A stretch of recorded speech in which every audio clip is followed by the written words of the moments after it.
Hello, everyone, and welcome to a special edition. Um, Today, you will be watching the excommunication of Nemo, of Douglas Stillgood, the YouTuber known as Nemo the Mormon. This is an online global vigil. We're broadcasting through multiple channels, including Nemo the Mormon's YouTube channel, um, Mormon Discussion and Radio Free Mormon YouTube channels, Mormonish YouTube channel, Facebook page, wherever we have streamers willing to stream. We are here to join together along with special members of the Mormon and ex-Mormon communities to show our support for Nemo the Mormon. Nemo, or Douglas Stillgood, has been YouTubing now for, I believe, a few years. And we've all wondered, with his amazing programming, how he has avoided disciplinary counsel from the Mormon Church, like so many of us here on the show have experienced disciplinary counsels or excommunications, as they typically have been referred to. And so now Nemo apparently, we'll find out from people we have on the ground, but apparently Nemo is in his local stake center, I believe. He is currently facing his disciplinary council, where his membership is likely to be revoked and he is likely to be excommunicated. And there is a vigil outside, not on Mormon church property, where supporters of Nemo, including, I believe, members of what are lovingly referred to as the Brit Vengers, are there on the ground showing their support for Nemo. We have right now on the stream YouTuber Bill Reel, YouTuber Rebecca Biblioteca. We have Radio Free Mormon with us. We have Protect LDS Children, former Bishop Sam Young with us. We have former Bishop Sam Pinson with us. We have Natasha Helfer, sex therapist, marriage and family therapist, with us. And we're going to hear from hopefully all of them at one point or another. We have a few other special guests joining us. Again, I'm Dr. John DeLynn. I want to welcome all of you and thank you for joining us, along with so many. Did I say still good? It's still go, not still good. That was an error. Thanks for correcting me, Julia. He is still good, though. He is still good. Thanks, Bill.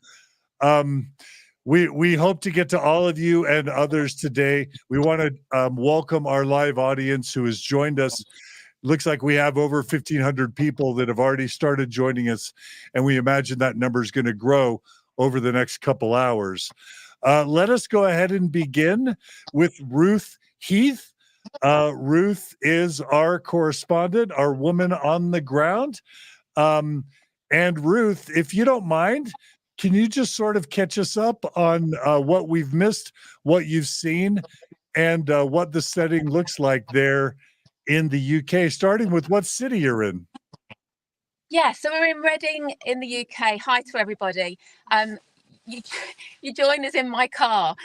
We're parked in a car park. It is awful weather at the moment in the UK, so torrential rain, and it's very, very dark. But just behind us is the State Centre in Reading, and a crowd of people being very respectful, but here to obviously mark this very somber occasion and show support to not only Nemo but also to his mum and dad who've travelled down, and other family members and all of his friends, really. So yeah, so it's an important thing to get together for, but one of the saddest things we've ever gathered together for, certainly.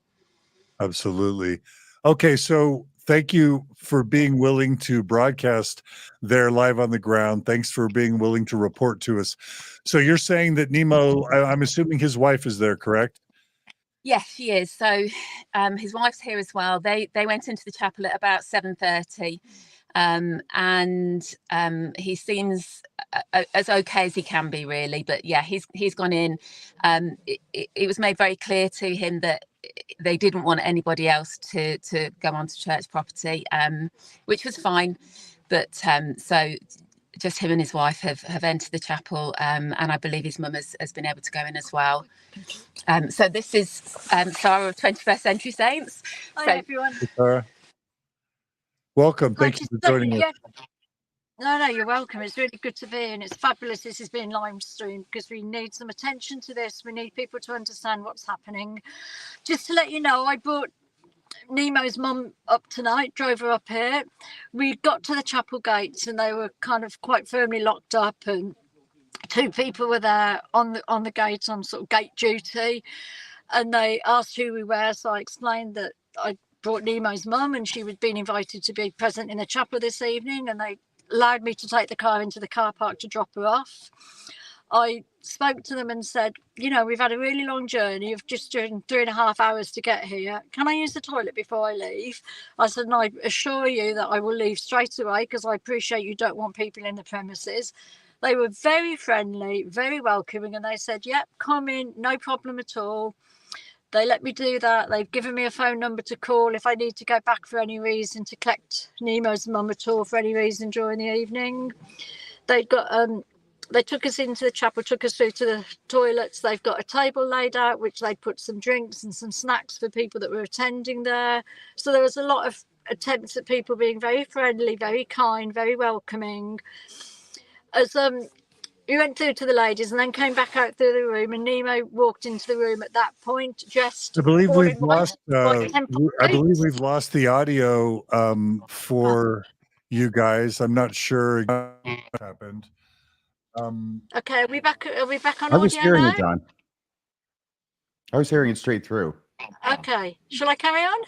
So Nemo came into the room. He was wearing his temple suit, the jacket, the trousers, the white shoes.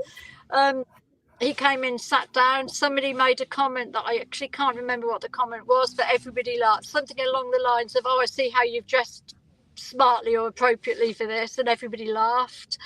Then I had to leave the building at that point. They wouldn't let me stay in the car park, and they wouldn't let me leave the car in the car park. So I left the building to come around here to join my crew around at the park with the Vigil. As I was getting into the car to leave, Nemo came out and came over to the car. So I was able to give him a hug. He looked okay. He looked very serious. But Nemo, being Nemo, was upbeat. He was positive. We had a hug. I said to him, you've got this. You've got this. You can do this. And he said, yeah. He said, I'll be okay.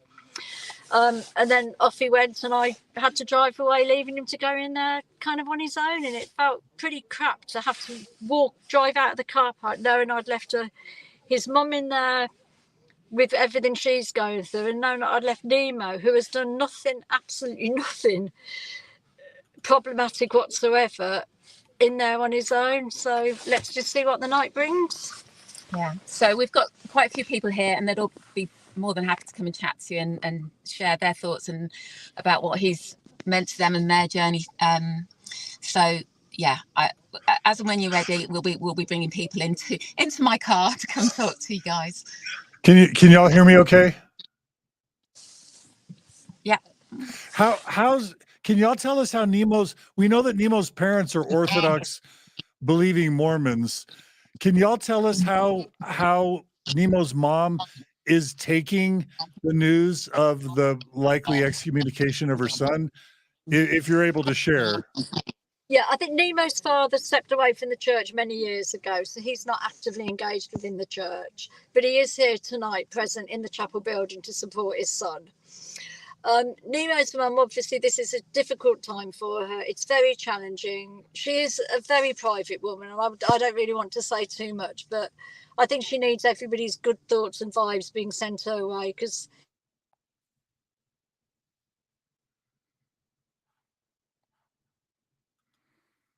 looks like we're struggling. Can you repeat that?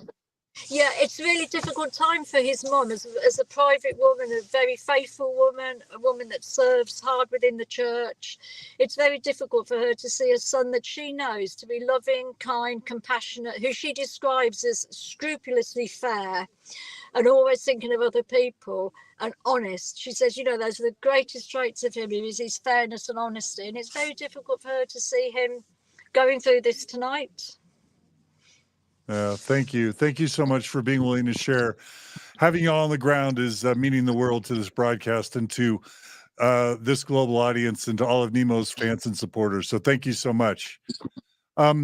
Really quickly, Natasha, I'm sure you hearing that some were allowed in to use the restroom is particularly troubling. So I've brought on several people here who experienced excommunication. It looks like Leah Young has now joined us.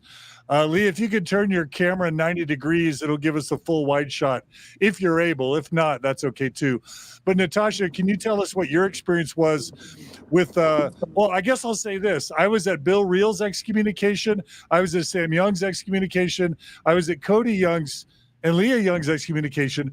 And in all those instances, supporters were able to be in the parking lot and show their support. And in my excommunication, supporters were able to be in the church parking lot. So one dramatic difference is that they're literally telling supporters they're not even welcome in the parking lot. And I'd be curious to hear how Bill, Sam, and Natasha feel about that. But Natasha, can you tell us what it's like to hear that someone was able to go in and use the restroom given what happened in your excommunication? Well, I'm glad. I'm glad that they were able to. That seems like common human decency. At my excommunication, not only could guests who were just there to support me not access the building, but even my witnesses who were there to support me and had been approved by the stake leadership to be witnesses at my proceeding were left to be really sitting in the curb of the road of the parking lot, and they were not allowed access to the building at all, even though one of them had just traveled there and needed to use the restroom. And all of these people, by the way, were temple recommend holding folks, having callings in their local congregations and wards and stakes. And I was just so shocked and appalled that this is how they were being treated. Thank you for sharing, Natasha. Natasha, just while we've got you, we want to give many of you a chance just to share why you were excommunicated, what Nemo has meant to you, and what excommunication was like, just to give people a feel. So do you mind taking a minute or two and just sharing a little bit about that? Yeah. So the reasons why I was brought up for a disciplinary council was really a lot to do with my advocacy work as a sex therapist and a relational therapist. The topics that were brought up in a letter that shared concerns were my support for seeing masturbation as normative human sexual behavior, and maybe that we should consider that not being like this sin that everybody's feeling guilty about when it's just normal human behavior. I was also brought up this idea that I was supportive of gay rights, marital rights, and gay people being able to be married and love each other and have relationships with each other. And another issue was my discussions and teachings about pornography, and that, basically that I don't, I'm trying to educate folks that this is not accurate to look at pornography through an addiction model, and it's really more of a values discrepancy issue. And so that was a problem. And then basically they're concerned that because I was a member of the church and had these positions that I guess oppose church feelings or policies, that then I was in a position to mislead people. So that was kind of their concerns with me. As far as the process itself, it's incredibly painful process. I think a lot of times you hear people saying things like, well, why does it matter? Or why would you put yourself through this process? Or why do you care to be a member of the church, especially when there are those of us from within that are bringing up concerns or critiques of the church. And I think that really misses the identity part of who we are, and that we are part of a community, and that there should be room for dissension in any type of community and critique, without being ostracized from that community that we're actually very tied to, both emotionally and spiritually and familially, and just our history, right? And so it is a very violent and kind of archaic, I know you've talked, John, that this is like an archaic type of discipline, and I couldn't agree with that more. And it just have really big mental health implications for people going through this. I mean, it was incredibly painful and stressful and anxiety producing for me, and still causes, as I'm here, I'm noticing my own body. I'm noticing kind of sadness, on the verge of tears, because, there's a fellow person who's going through this. And I think Nemo is really indicative of so many of the people in the church today who are struggling with the narrative that the church has tried to continue to put forward, that they want to control the narrative, when we really live in an information age where that's really no longer possible. And instead of facing historical inaccuracies, or instead of being able to be more honest about the struggles that any church organization is going to have, the church really responds in this very negative, kind of almost narcissistic way, that nobody can critique us. We're the best. Nobody can have any other opinion. And I think especially, looking at Nemo's age and his generation, that it's just not going to work long term. And I think Nemo has really wonderful points, and he's done a really good job of creating a lot of content that other people are also talking about, and that the younger generations are very curious about.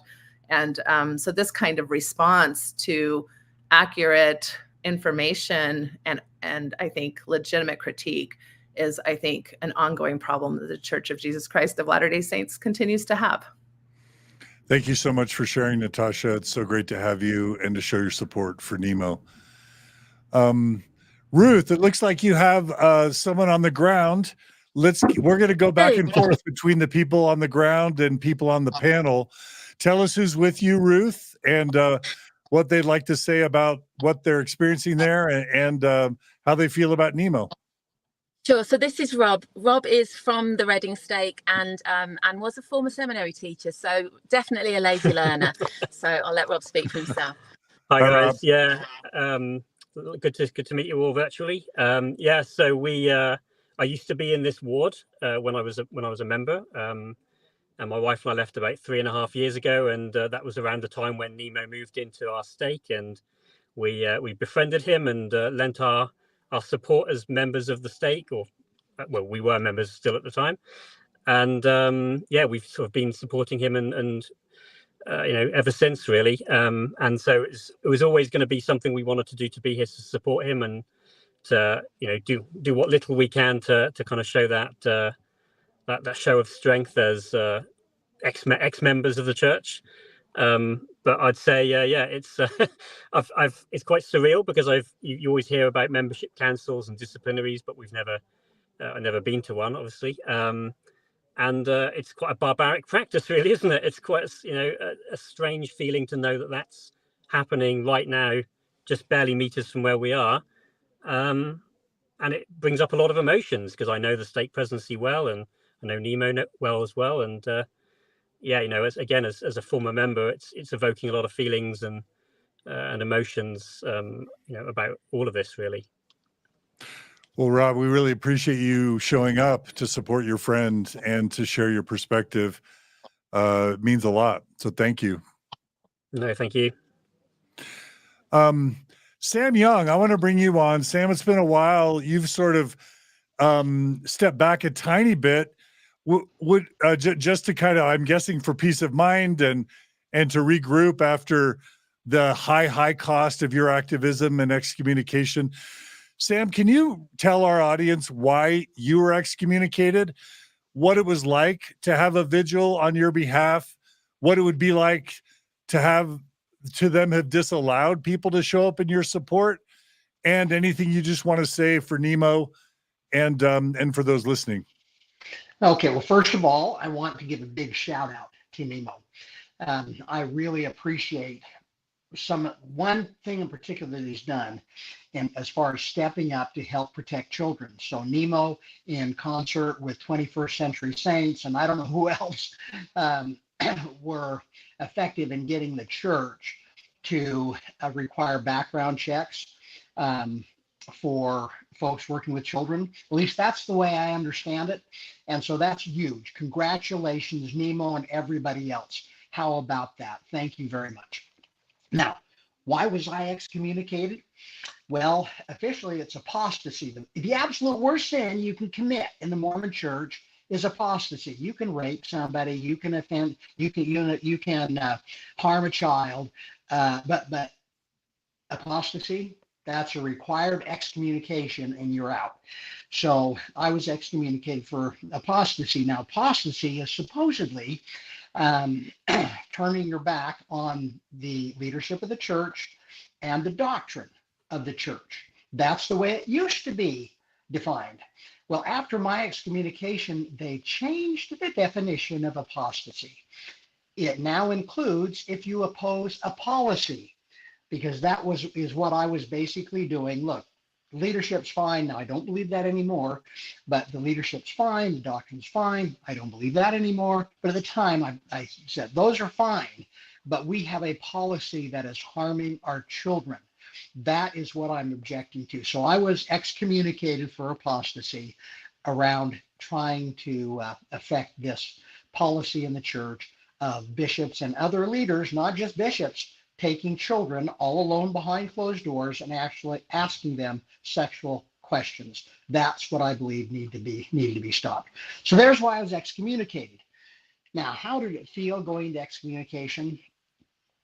Well, first of all, there was a lot of support, and I appreciate everybody that came to the excommunication. It was huge, and I felt the support greatly.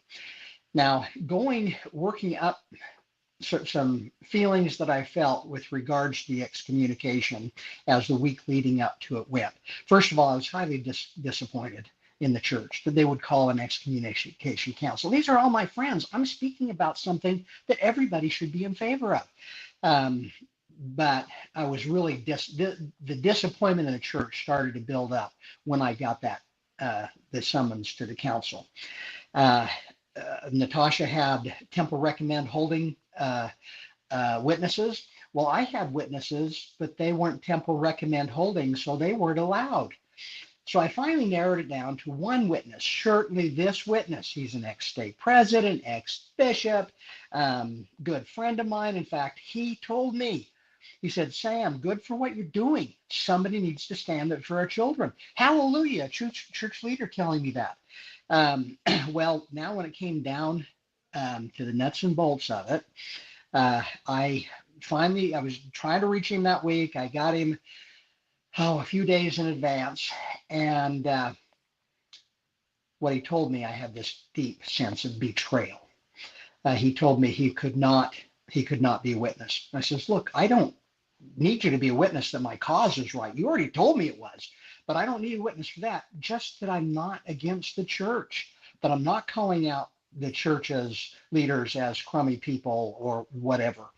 But he refused to be a witness. So I felt a deep sense of disappointment and betrayal by my friends.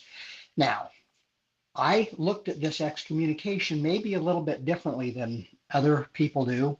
Once I had adjusted to it, it was, I'm going to this thing with excitement to defend the children of the church, to defend their protection, to stand up for the children. It gives me another opportunity. It really did. It created a huge amount of publicity, a huge amount of awareness. So I was kind of excited for that, but I was still holding out that I wouldn't be excommunicated. I still went in, and I'm looking at Nemo. There's a chance. I mean, is there a 10% chance, 1%? I don't know what the chance is, but there is a chance. And that's what I went to my excommunication hopeful of. And I felt proud to be able to represent children in my excommunication trial. Beautiful. And there you go, John. Well, Sam, it's such an honor to have you here. Thank you for sharing. And we're really glad you could be with us. Ruth, let's go back to you. Tell us if you have any updates and who you've got with you. Yeah, so there's quite a crowd forming, which is lovely, and hopefully we'll be able to jump out and share that with you in a minute. This is Paul. Paul is a really good friend of Nemo. So yeah, Paul. Yeah, hi. Yeah, no, I've been friends with Nemo since kind of youth YSA time. Always knew him as like the language guy. He likes languages, and when I told him that I had been on my mission in Poland, he came out with a bunch of Polish, which was very interesting. At least the first time I met him. But I've traveled all the way down from Scotland. It's about a 7-hour trip just to be here to support him, and I'm just very curious to see how all of this goes. Yeah. How does it feel to know your friend Nemo's being put on trial? It's a shame. It's a big shame. I think unfortunately it reinforces this image of the church as something that's very fragile and not open to criticism, and unfortunately they're gonna experience the full force of the case that he's going to make for himself. But ultimately it's going to come down to the fact that they are not going to kind of feel the spirit, I would imagine, as they would put it, and ultimately his evidence and his arguments are probably not going to be enough. So it's a big shame, and I think it then means that again you're left with more of like a dilution of people in the church who don't criticize, who don't challenge, who don't push things forward, and yeah, one more person who does that is likely to be gone, which is a big shame. I think a big irony for me, thinking about it, and I sit in a space where I don't believe anymore, but I joined as a convert as a teenager, and listening to Natasha and listening to Sam, and talk about how traumatic it is to go through this process. As a restoration gospel, we believe that an apostasy came about because of a lack of truth. And yet, in an almost chiasmus style, it's now speaking truth is called apostasy. And it just blows my mind that's in 200 years, this restoration gospel has gone from a restoration of truths following an apostasy to you daren't speak truth for fear of being called apostate. It just seems absolutely bonkers to me. Kind of truth as a feature to truth as a bug. Yeah. Well, thank you so much again for joining and sharing your perspective on the ground. Bill, you mentioned in the comments that this was bringing up some feelings for you. Would you feel comfortable sharing? Yeah. So before I went into my disciplinary court, Sam Young reached out to me, by the way. Thank you, Sam. This was back in 2018, 2019. And Sam said, I'm going to give you a heads up, Bill. Like, you're going to feel things that you weren't anticipating feeling. And I was sort of expecting the night to be very emotional. It wasn't. It turned out to be really sort of intellectual for me. I knew I had an hour to present my case to that high council, to that stake presidency, and I sort of compartmentalized my emotions, and I was just sort of present and not really feeling the emotion of it, but trying to stay at the top of my game mentally to sort of explain to that group what it was about Mormonism that had caused me to share my 2 cents that had gotten me in trouble. And I came into the stream here today to participate with you guys, and Natasha pointed out that she was on the verge of tears, that she could feel her body reacting, and very much the same. What I would say is that every healthy system has processes by which you can give constructive criticism about the system or about the people who lead it. And in my case, what I was excommunicated for was publishing multiple instances of LDS Apostle Jeffrey R. Holland being dishonest. And I go into the disciplinary court and I asked my stake president, because he said, you cannot, and I've got the transcript here right next to me. He said, he goes, you can't call apostles liars. And I said, even if they lie. And he said, even if they lie. And my comment back was, you see that, right? If an apostle lies and if a member shines a light on it, and if that apostle is unwilling to acknowledge that he lied, then it is the member who shines the light on it that gets excommunicated. That is a lack of integrity in the system.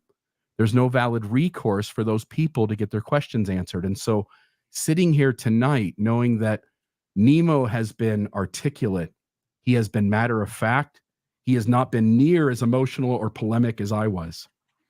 And to see him criticize the system in very just ways, explaining clearly what the system is doing that's unhealthy or dishonest, and then to see him be the one that's on trial. He's the one who's going to get excommunicated. And the leaders who lie, the leaders who deceive, the leaders who obfuscate the history or don't tell the truth, those guys seem to get off scot-free over and over again. And that just, it hits a little close to home. Nobody should be punished for being a truth teller and for looking out for the little guys. Nobody. Beautiful. Thank you, Bill. Thank you for being willing to share. While we're talking about that, let me just go ahead and cut. I asked Julie to prepare a few clips of some of Nemo's work. And so we actually have one of Nemo also talking about Elder Jeffrey R. Holland.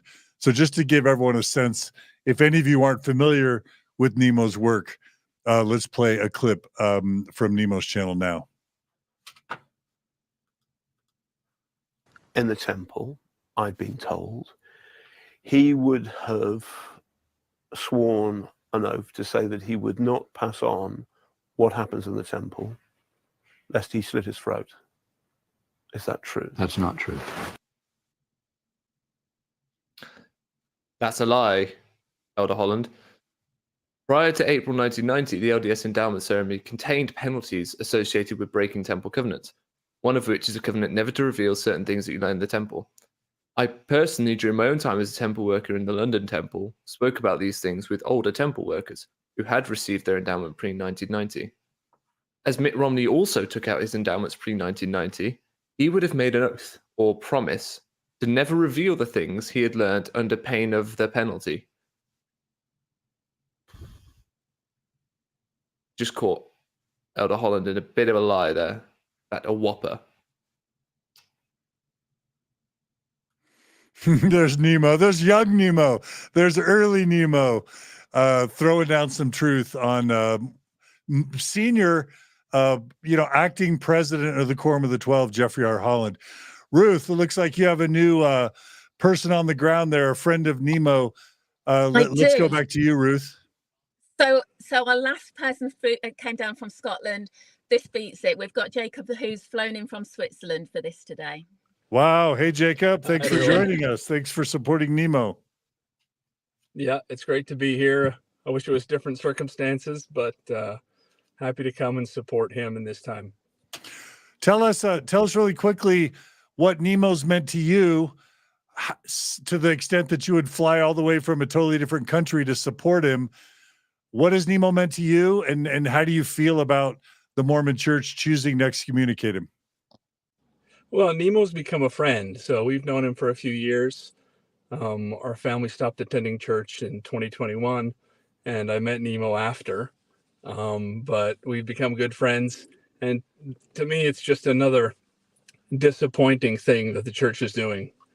I think there needs to be space for compassion, space for understanding, and this is just another disappointing thing from the church.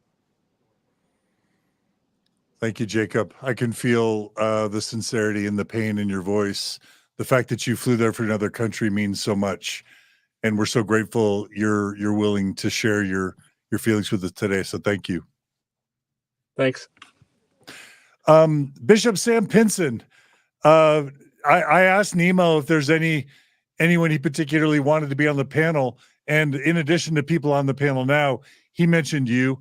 You were, I'm trying to remember your exact story, whether you were a bishop when you got excommunicated or whether you were a recent bishop. But can you just share with us kind of what Nemo has meant to you, and how, as someone who's been excommunicated for speaking truth, how Nemo's excommunication feels for you? And I'm not hearing your microphone. I'm not sure. There you go. Okay.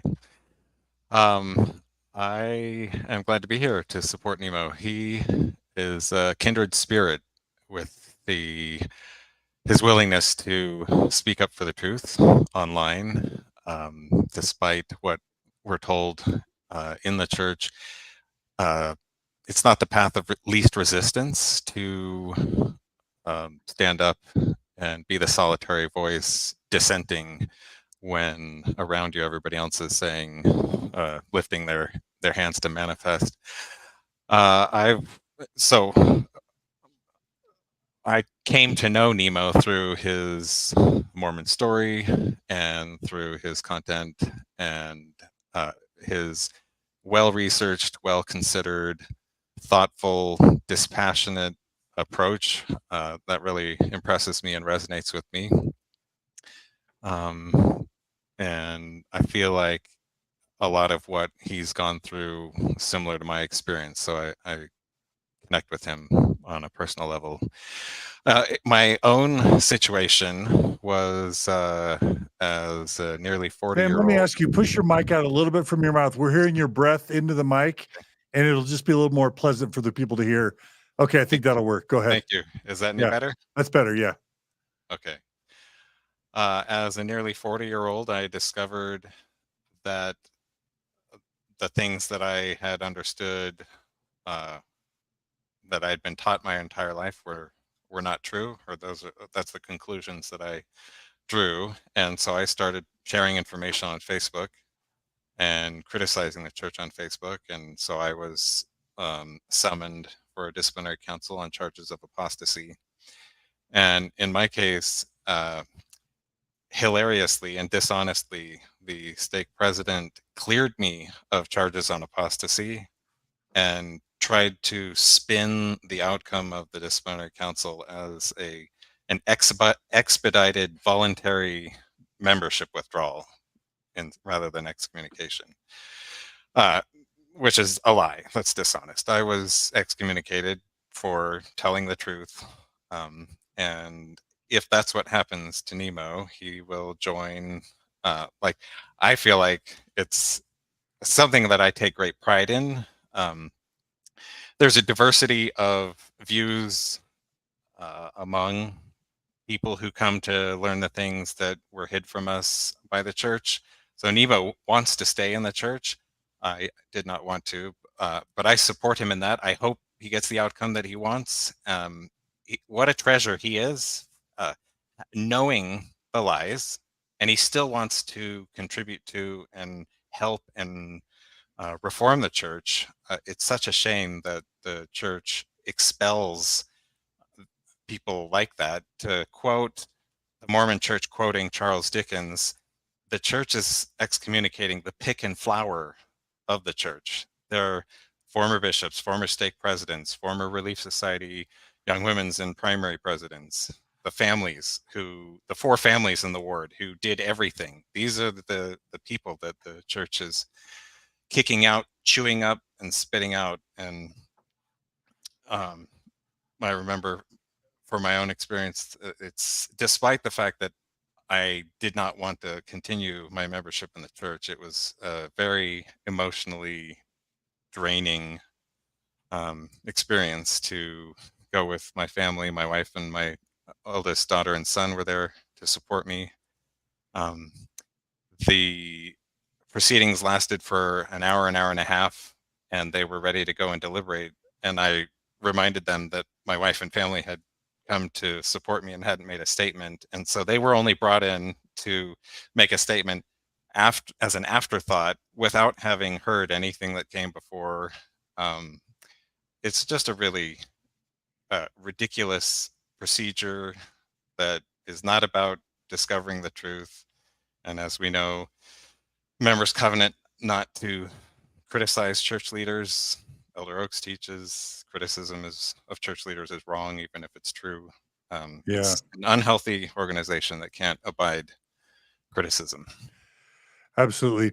And Sam, you bring up a really interesting point. For those who don't know about Nemo's story specifically, one thing that's unheard of about Nemo's disciplinary council, not just that no supporters are allowed in the church parking lot, which seems ridiculous. Nemo wasn't even told the grounds for the accusations of apostasy. So he has to go into this disciplinary council to defend himself, not even knowing what the charges are, which is particularly outrageous. Ruth, it looks like you got Ganesh with you. Ganesh. I have. Ganesh. Hey, how you all doing? Ganesh, I know enough about you to know that you're not British, or at least you're not currently living in Britain. So tell us a little bit about how far you've come to support Nemo. So I live in Wellington in New Zealand, and I am currently visiting the UK, and happen to be here right now, which is fortuitous because I get to be able to support Nemo and his bid for his membership, which I think is incredibly important, and it's lovely to be able to support in that kind of way. Can you just tell us really quickly what Nemo has meant to you and how you feel about the church excommunicating him? So Nemo's been an incredibly gifted orator. You know, he's just so succinct in his way of talking about the church, and particularly as a young person, you know, I think that he encapsulates a lot of feeling from the next generation, from me, about what they want the church to uphold. And I think those visions of honesty and reliability and goodness are things which you know, that next generation is really keying into and requiring of the church, and he's been an incredible voice for that. Obviously, he may well be one of the youngest people I'm aware of that has been excommunicated, which, well, if that happens, and I think that you know, he's probably just the first of a lot of people who are standing up and saying, well, we want a church which is vibrant, which is caring, which is loving, and which is okay with saying the right things, the truthful things, and the kinds of things we all grew up feeling like the church expected of us. We now expect that of the church. Beautiful. Thank you for sharing, Ganesh. I'm so happy you're able to be there to support Nemo, and thanks for all your advocacy and support within this community. It's meant a lot. Natasha, was there a comment you wanted to make? You've made a comment offline that people are wanting you to vocalize. Would you mind doing that really quick? I should keep my chatting to myself.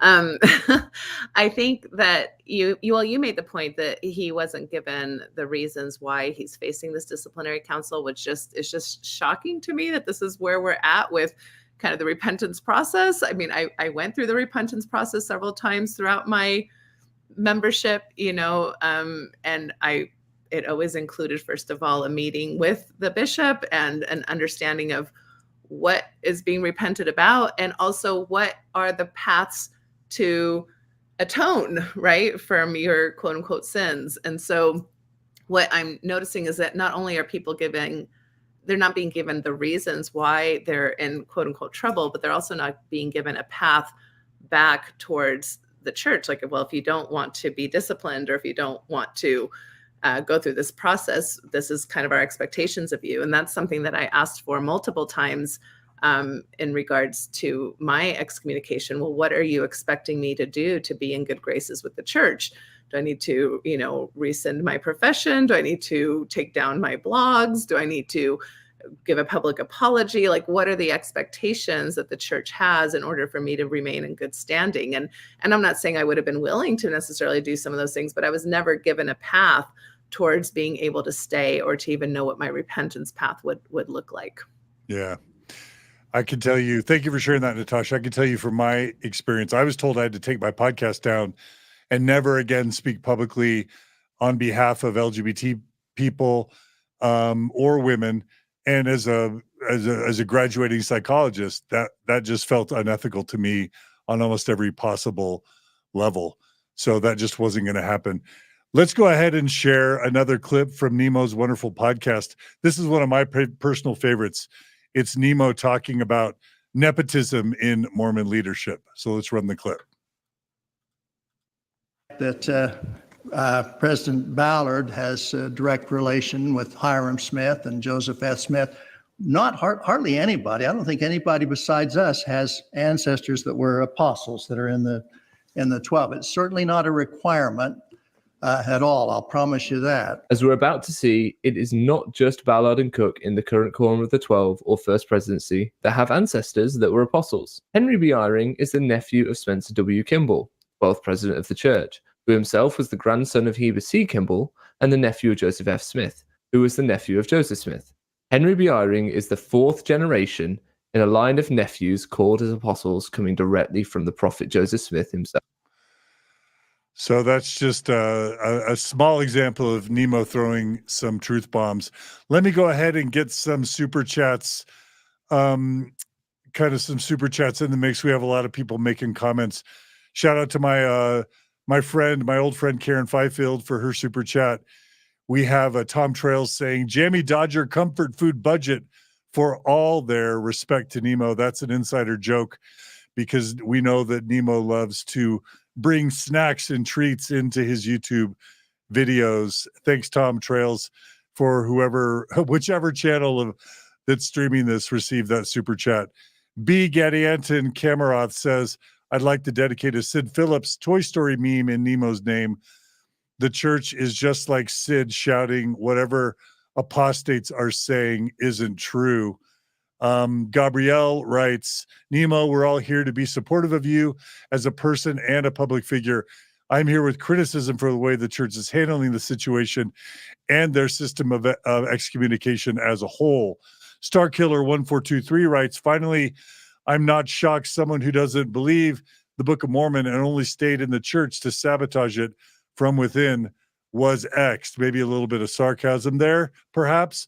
Ryan Bingham writes, thanks for all who care about Nemo and his family. And again, yes, thanks to the 3,400 people that are joining us on this live stream across all the channels, as well as, of course, the wonderful participants that are here on the panel. Cody Young, you and your wife, Leah, were excommunicated for reasons that I think are just outrageous and inexplicable. Would you mind just telling our audience what y'all were excommunicated for? Oh, looks like Leah's there as well. And then also just, can you communicate maybe some of the heartache and trauma that that your family maybe has experienced, or joy and healing and growth? What's it meant to your family to be on the receiving end of an excommunication after you tell us what the crime was y'all were charged with? Hey, John, thanks for having us on.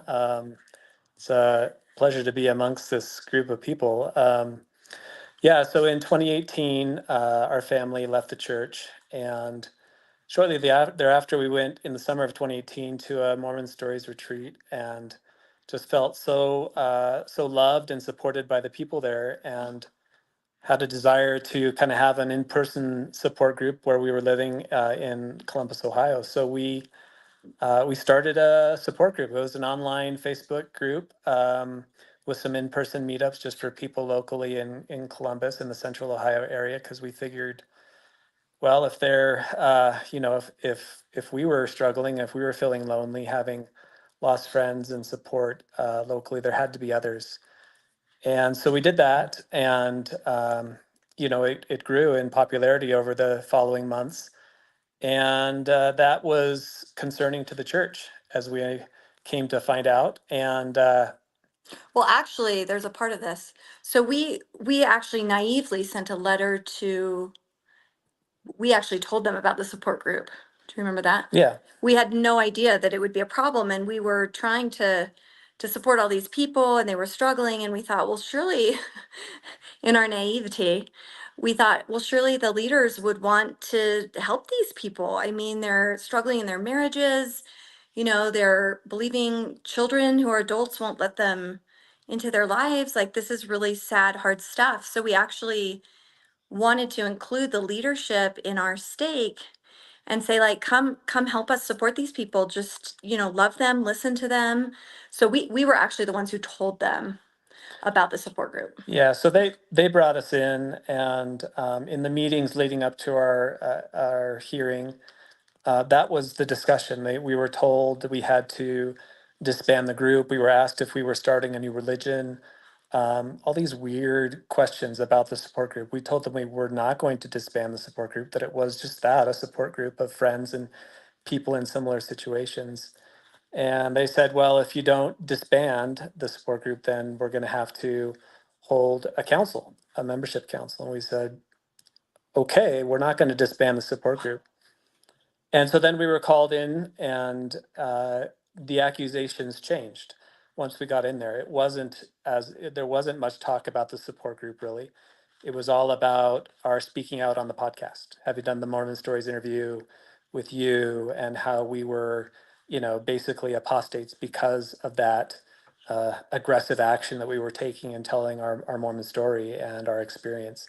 So it was a bait and switch in a way. I think maybe they realized that the support group, it wasn't going to be something that was able to be prosecutable as much as our speaking out on the podcast. And we were not affiliated with the church at that time. We had stopped attending. Many were curious or even incredulous as to why we would want to participate and attend. And I would say two things. Number one, I wanted to go to be able to set the record straight.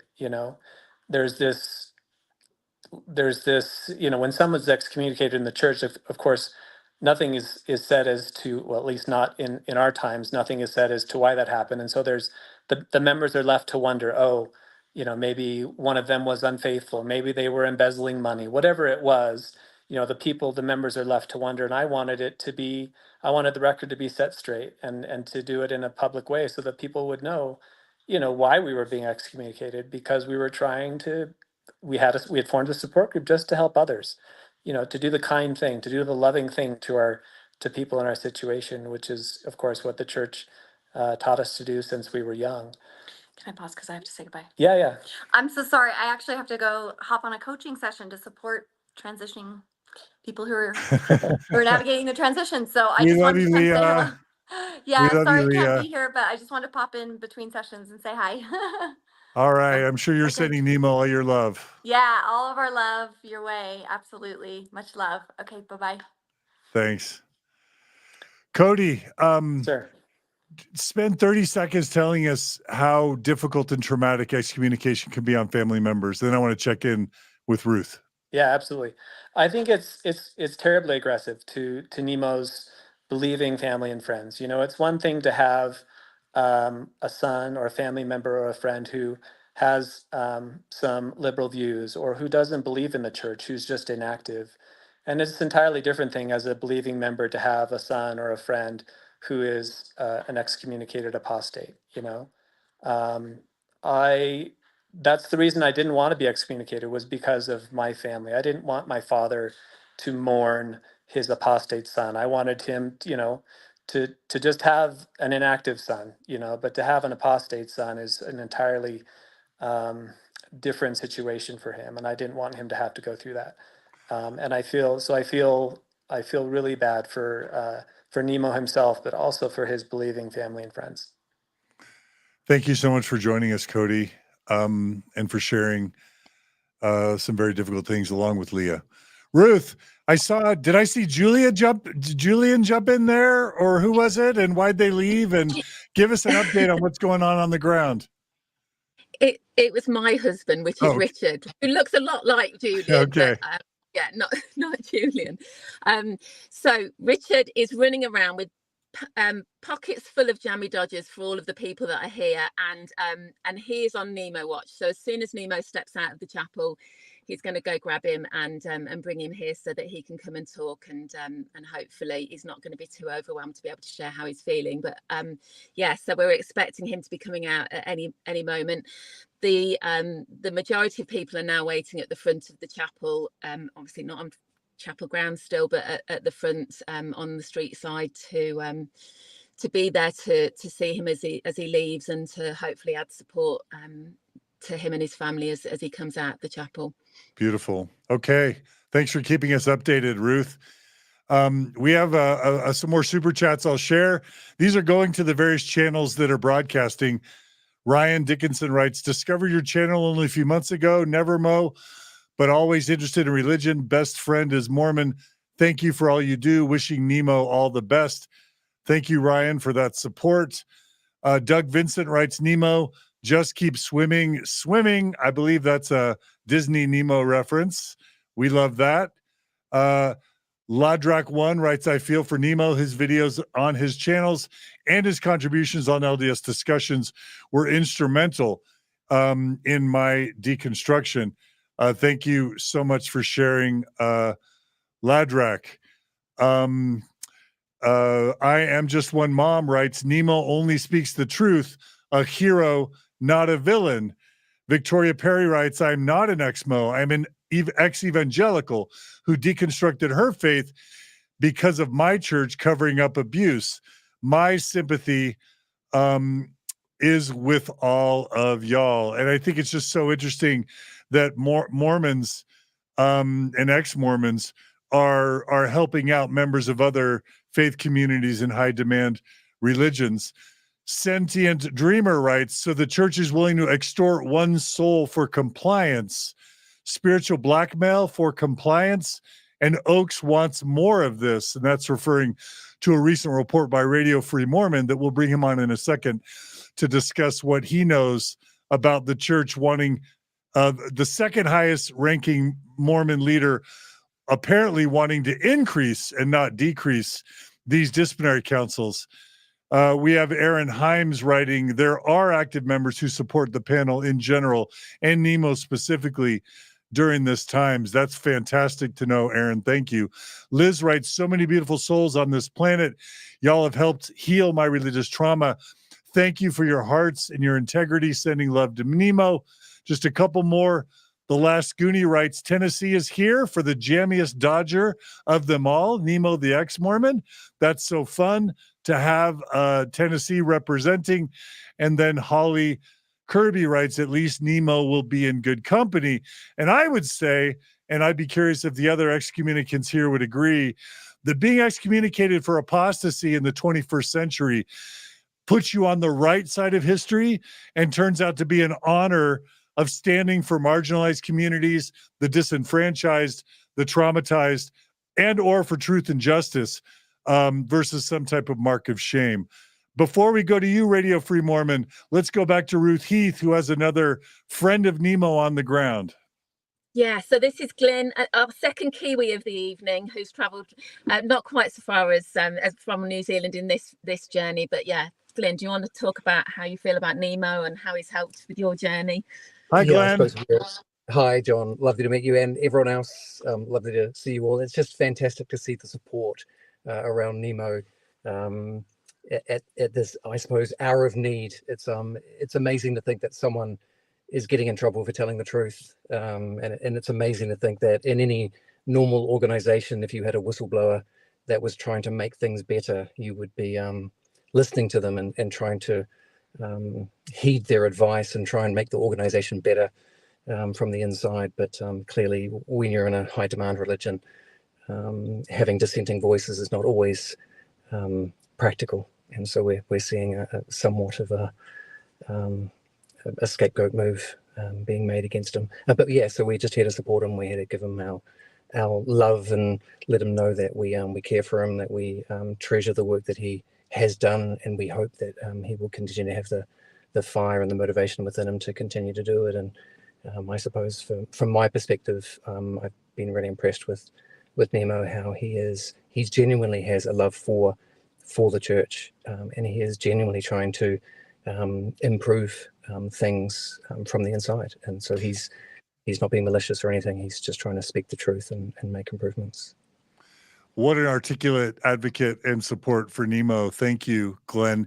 You bring up a really good point. I would say that everyone here who is running a YouTube channel or a podcast, or in Natasha's case, doing mental health, or just the advocacy they do on their own social media pages like Sam, we're all realizing that one of the outcomes of what we do is to help the church, the Mormon church, improve. I think the people assembled on this panel and those who support us are responsible for far more positive change than almost any other group of people that I'm aware of. And I think we have to wrestle with that fact that in reality, the outcome of what we do is that the church oftentimes improves its policies. Like in Sam Young's case, I don't think we've ever seen the church make changes as fast as when Sam Young started to advocate that children shouldn't be alone behind closed doors with bishops. And within, I don't know, months to a year of Sam's advocacy, lo and behold, the church starts to officially allow parents to be in bishops' offices with their kids. I think we could have lots of examples of that. So thank you so much, Glenn. Also, Glenn, I'll just note, Gina Colvin, who was a Kiwi who had a disciplinary council for her podcast and blog, is the only instance I'm aware of a social media Mormon or ex-Mormon who was called to a disciplinary council, and instead of being excommunicated, as a Kiwi, she was disfellowshipped, I believe, or put on probation. And then as the cheeky Kiwi that she is, I believe she resigned from the church like a month later. I could have all the details wrong there. But we talk about Nemo's disciplinary council like it's inevitable that he's going to be excommunicated. That's because that's 90+% of what we've seen so far. All right. I promised that I'd bring Radio Free Mormon on. Radio Free Mormon, can you tell us, just really summarize, if you don't mind, what you've learned about these disciplinary councils and Elder Dallin H. Oaks' intent, what you've reported on your wonderful channel, Radio Free Mormon. And then also, if you could just share personally what Nemo has meant to you, that'd be wonderful. Oh, Nemo's just a wonderful chap. He's such a great guy, and he looks so young and cute there in those early clips that you were showing. It looks like that would be 20 years ago instead of 2 or so. But I guess he's aging quicker. However, I also want everybody to know that this is a vigil. So I have a candle that is lit. I hope everybody else does. It's Our Lady of Guadalupe. I've got a candle lit there for Nemo, and I'll keep it there. Okay. So I'm supposed to tell you what I think about Nemo. Nemo, he's, as you know, he's British. He has a wonderful accent, and he has this British articulateness and also sense of humor, which is quite delightful to many Americans. Witness Monty Python. But what he tends to do, instead of hitting a point directly on, he will bring it up and then ask a question or make a little comment and then a long pause, which is very effective, especially if you're dealing with an audience that has knows a lot about the church and can connect those things that you are leading them to connect by asking the question. I think he's got a lot of panache. He's learned that brevity is the soul of wit. And I hope things are going good for him. You know, it's weird that I'm sitting here where I'm sitting. Everybody is sitting where they're sitting.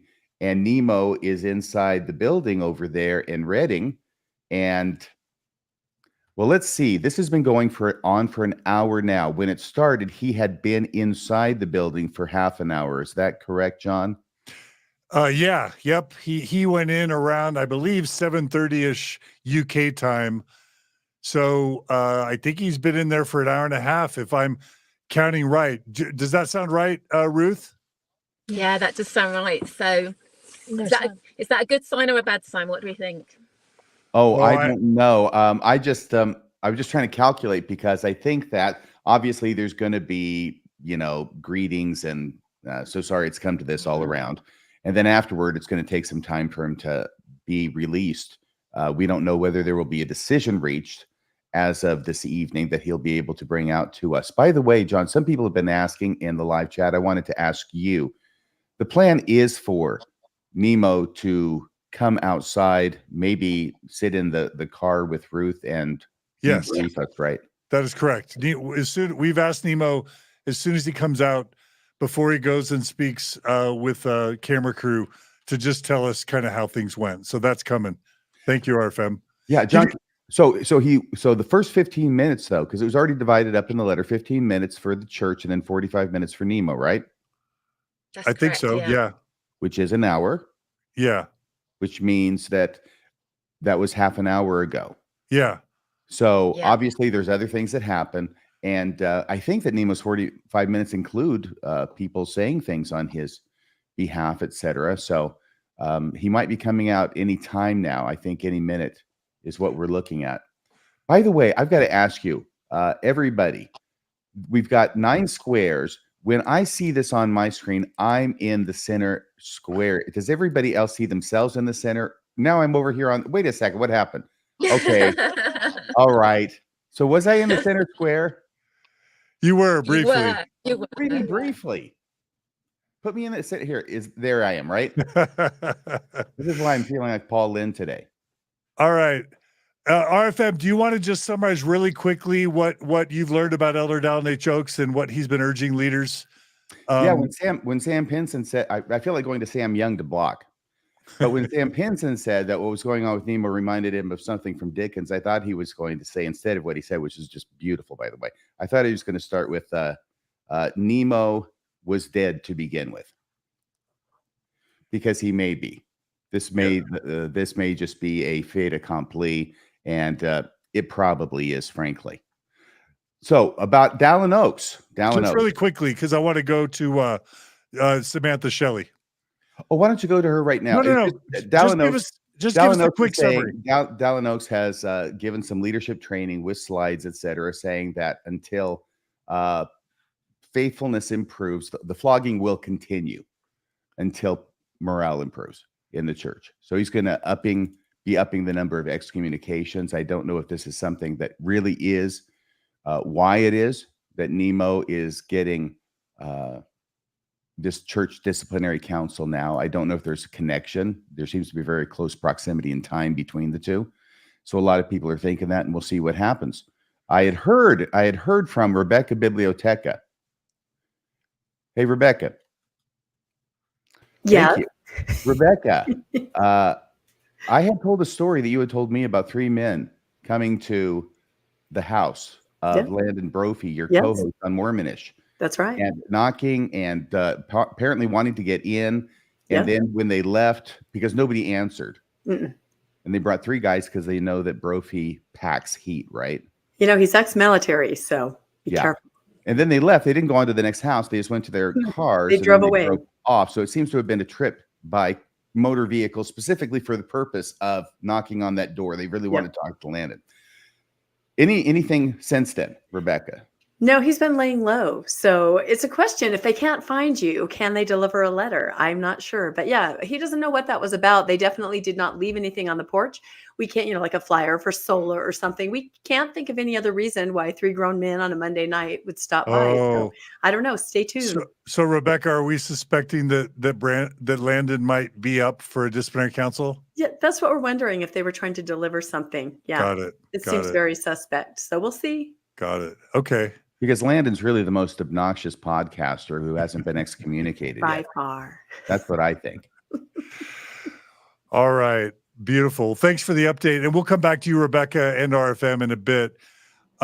Really quickly, I need to make room for another valued friend of Nemo. And in honor of the vigil, I too have a candle here, RFM, not to be outdone. And the candle that I happen to have is a Zelf on the Shelf candle. And of course, Zelf on the Shelf is a very popular YouTube channel of another British ex-Mormon that we have. And that's Samantha Shelley. Samantha, you were busy coaching and you were able to join us after a coaching appointment. Do you mind just sharing with us, as a fellow Brit, kind of what Nemo means to you and what Nemo's excommunication means to you, and any reflections you have about that? Yes, I would love to. Nemo, he's the real deal. He doesn't settle for a Tesco jam sandwich cream. He does original Jammy Dodgers only. We love that about him. I wish he was my biological brother. I think his excommunication it's just kind of hitting me how much it signifies in terms of the church's decline being terminal, given that he's someone that wants to stay, is enthusiastic about staying, has just discovered what's true, and is getting kicked out of the tribe. Like I'm sure everyone's been making this point the whole stream, but it's just highlighting how the church is requiring delusion to allow people to continue being a part of the community. And I think that kind of hits especially hard in the UK, where your church family, you're really only connected to them through church in a lot of instances because the walled boundaries are so much bigger.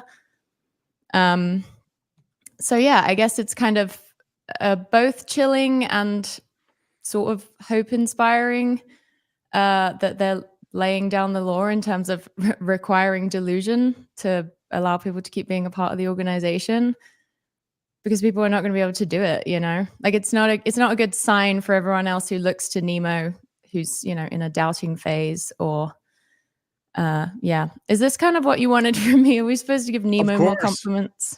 Samantha, when you and Tanner originally came on Mormon Stories, I believe that the title or the thumbnail or the clickbait for your episode was Losing Mormon Millennials.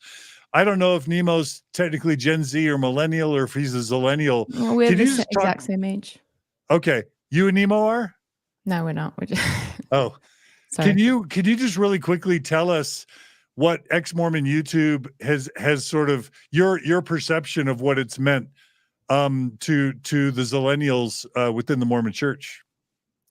To the zillennials? Yeah, Gen Zers and millennials. It seems like you and Nemo maybe cater more to the younger generations than some of us older Thank you, fogies. John. Yeah, maybe. Yeah, it's interesting because when me and Tanner started doing YouTube, there weren't really ex-Mormon YouTubers, which I know sounds unbelievable, but there really weren't. And there wasn't anyone doing it in kind of a fun style.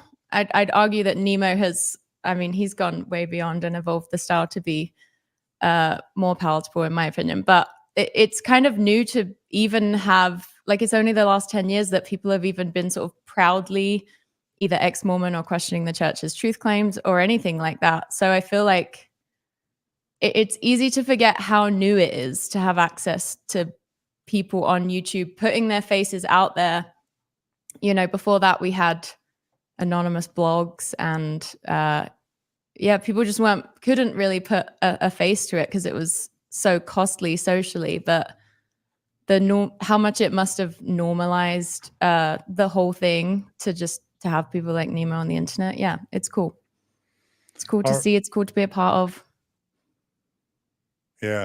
Well, Samantha, I know Nemo was particularly happy to have a fellow British YouTuber showing up to support. So we're so glad you're able to make it. Ooh, yeah. Thanks for letting me yap a little bit. And speaking of fellow British YouTubers, I believe we have Peter Bleakley in the house, one of the Brit Vengers. Is that Peter Bleakley? Yeah. Do my eyes deceive me? Hello. Good to see you all. Yeah, literally just got here. Our traffic is terrible in our country. It's dreadful. It's the one thing we need to get from America is some straighter roads. But we got here just in time. This is obviously, it's bringing up a lot of sort of memories of my own excommunication in 2021 for similar reasons. And I'm just so proud of Nemo. I think we keep forgetting how young he is. I think he's 15, maybe 27, something like that. But when he started out, he was, you know, it was hard for him. He was not into doing public speaking and all the rest of it. He's just watching how he has had the courage to step up to become a really leading voice. As everyone's described, you know, each person brings their own kind of style and personality to the conversations, and just keeping things very simple, very on point, holding leaders to account, expecting integrity, which is very British. You know, we don't like flim flam. We don't want to be enchanted and deluded by charisma. We just want people to do their jobs. And if they have rules and regulations, we want them to follow them themselves. And it's that basic kind of very British expectation of fair play and justice that really fires him and fires us. And he just channels that so perfectly. And it's wonderful that has become a gift for the whole of the Mormon and post-Mormon community. So I'm just feeling incredibly proud of him this evening. We've had lots of conversations as the Brit Venger team supporting him. I just want to thank all of you. You know, so when it came to my excommunication trial, the fact that Bill Reel and John Dehlin and Sam Young and others, and Jeremy Runnels had already shared so much of their journey and experience. I knew what to expect. I knew what it was going to be like, and it meant I could take control of that situation. I could go into that trial confident. I had what I wanted to do and say sorted. I was able to have some fun. I had a silly hat on with an A for apostasy on and so on. And it was actually an empowering experience, facilitated, I must give credit, by my stake president, who allowed the High Council to be there, which Nemo was refused, which is completely unjust. And, in a sense, I feel that I was heard, and I was, in a room with my peers. And it's a real shame that Nemo has not been afforded that courtesy, which is his right in the scriptures. Okay, so we've just heard that they finished, so Nemo will be on his way very shortly. So we can keep talking. He will come straight here, I understand. He'll get mic'd up and all sorted, and then we'll transition to him being in here. Beautiful. Yeah. Peter, it's so great to have you. Oh, a pleasure. Really quickly, something very unique about what's going on in the UK, starting with Nemo, but then with others, is just this whole Brit Vengers phenomenon. I'm sure that wasn't lost on the leadership, the fact that Nemo has joined with other UK British YouTubers, that the fact that so many successful, thoughtful, charismatic, intelligent, witty British YouTubers, Mormon and ex-Mormon, all sprouted up, is kind of a really important phenomenon. And I imagine that you would agree that Nemo played an important role in the emergence of the Brit Vengers. Oh, absolutely. I mean, I still have a full-time job, and we all have our lives, and his commitment to go full-time with this is everything. Jane and Sarah just have worked their socks off behind the scenes around their other commitments and have done a lot as well. And Ruth, of course. Just to be able to give it that time, to have the thoughtfulness, whereas we're winging it on our kitchen tables in between times, that he has made the effort to kind of professionalize properly, means that he's able to create regular content and actually make that contribution to the community. As I keep saying over and over again, none of the people who are doing this full time are making a fortune. Even you, John, I mean, seriously, for what you've put in. And it's a huge commitment, the time it takes to research and create content and keep up to date. And I just want to thank you, John, that your attitude has always been, I think, two major things. One, to encourage others to join the space. And with modern technology, you can do it. You just need a bit of kit. Doug Vincent helped some of us out with some basic mics and cameras and things, bless his heart, and just got us going. And if you've got a voice and something to say, you can do it. But your attitude has always been to encourage others to expand the space, because you're aware that people burn out and come and go. And the fact that now it's almost impossible to keep up with all the channels going on talking about this space is an absolute tribute to that. And the second thing, I just really want to thank you and Bill Real and RFM and others for, and being a lot of the leading voices in these spaces. And Gina Colvin, who has a huge influence on me earlier on, you mentioned her earlier, very important, is to keep things kind, to keep things rational, and to keep things fair. Because it's so easy in this space just to be angry. I'm livid most of the time, and I'll go for it. But on the whole, the approach you guys have always had is, you're not here to tear things down. You're not here to just do hostile propaganda. It's about allowing people to tell their stories. When I first heard there was this thing called Mormon stories, where people could just speak freely, it felt like this shaft of light came into our world, where before all we had was maybe a subscription to Sunstone magazine, and there was almost nothing else online. And the fact that shaft of light came from a personality who was gentle and kind and compassionate, even though you get demonized ludicrously by some people, it's just a joke, and they only need to listen to you for an hour to know that's all nonsense. I think has set a tone for our whole community that's made it safe for us to join and participate. That has been just an absolutely essential support mechanism, as it has for me, for literally tens of thousands, maybe hundreds of thousands of people now. That when you have trust and faith crisis. Looks like we lost Peter and Ruth for just a second. Maybe we'll give them a chance to come back on. Oh, hi, sorry, I was just saying. Okay. Yeah, that this is a safe place, that you'll be supported, that you'll be cared for, that there's all that collective shared wisdom. Yeah, ex-Mormon Reddit, Mormon Reddit, there's all these Mormon Stories podcast community was it for me. Even Waters of Mormon, they've carried on trying to do what as best they can in that space. It's just, to create this safe space that we should have been getting at church, which is the tragedy. And it really feels like the church in exile. The brightest and the best, too many of them have left. They're trying to kick out another one. But we find each other, we care for each other, we provide what the church should be providing. And if the church would just listen and look and learn from what we create here and experience here, they could save themselves.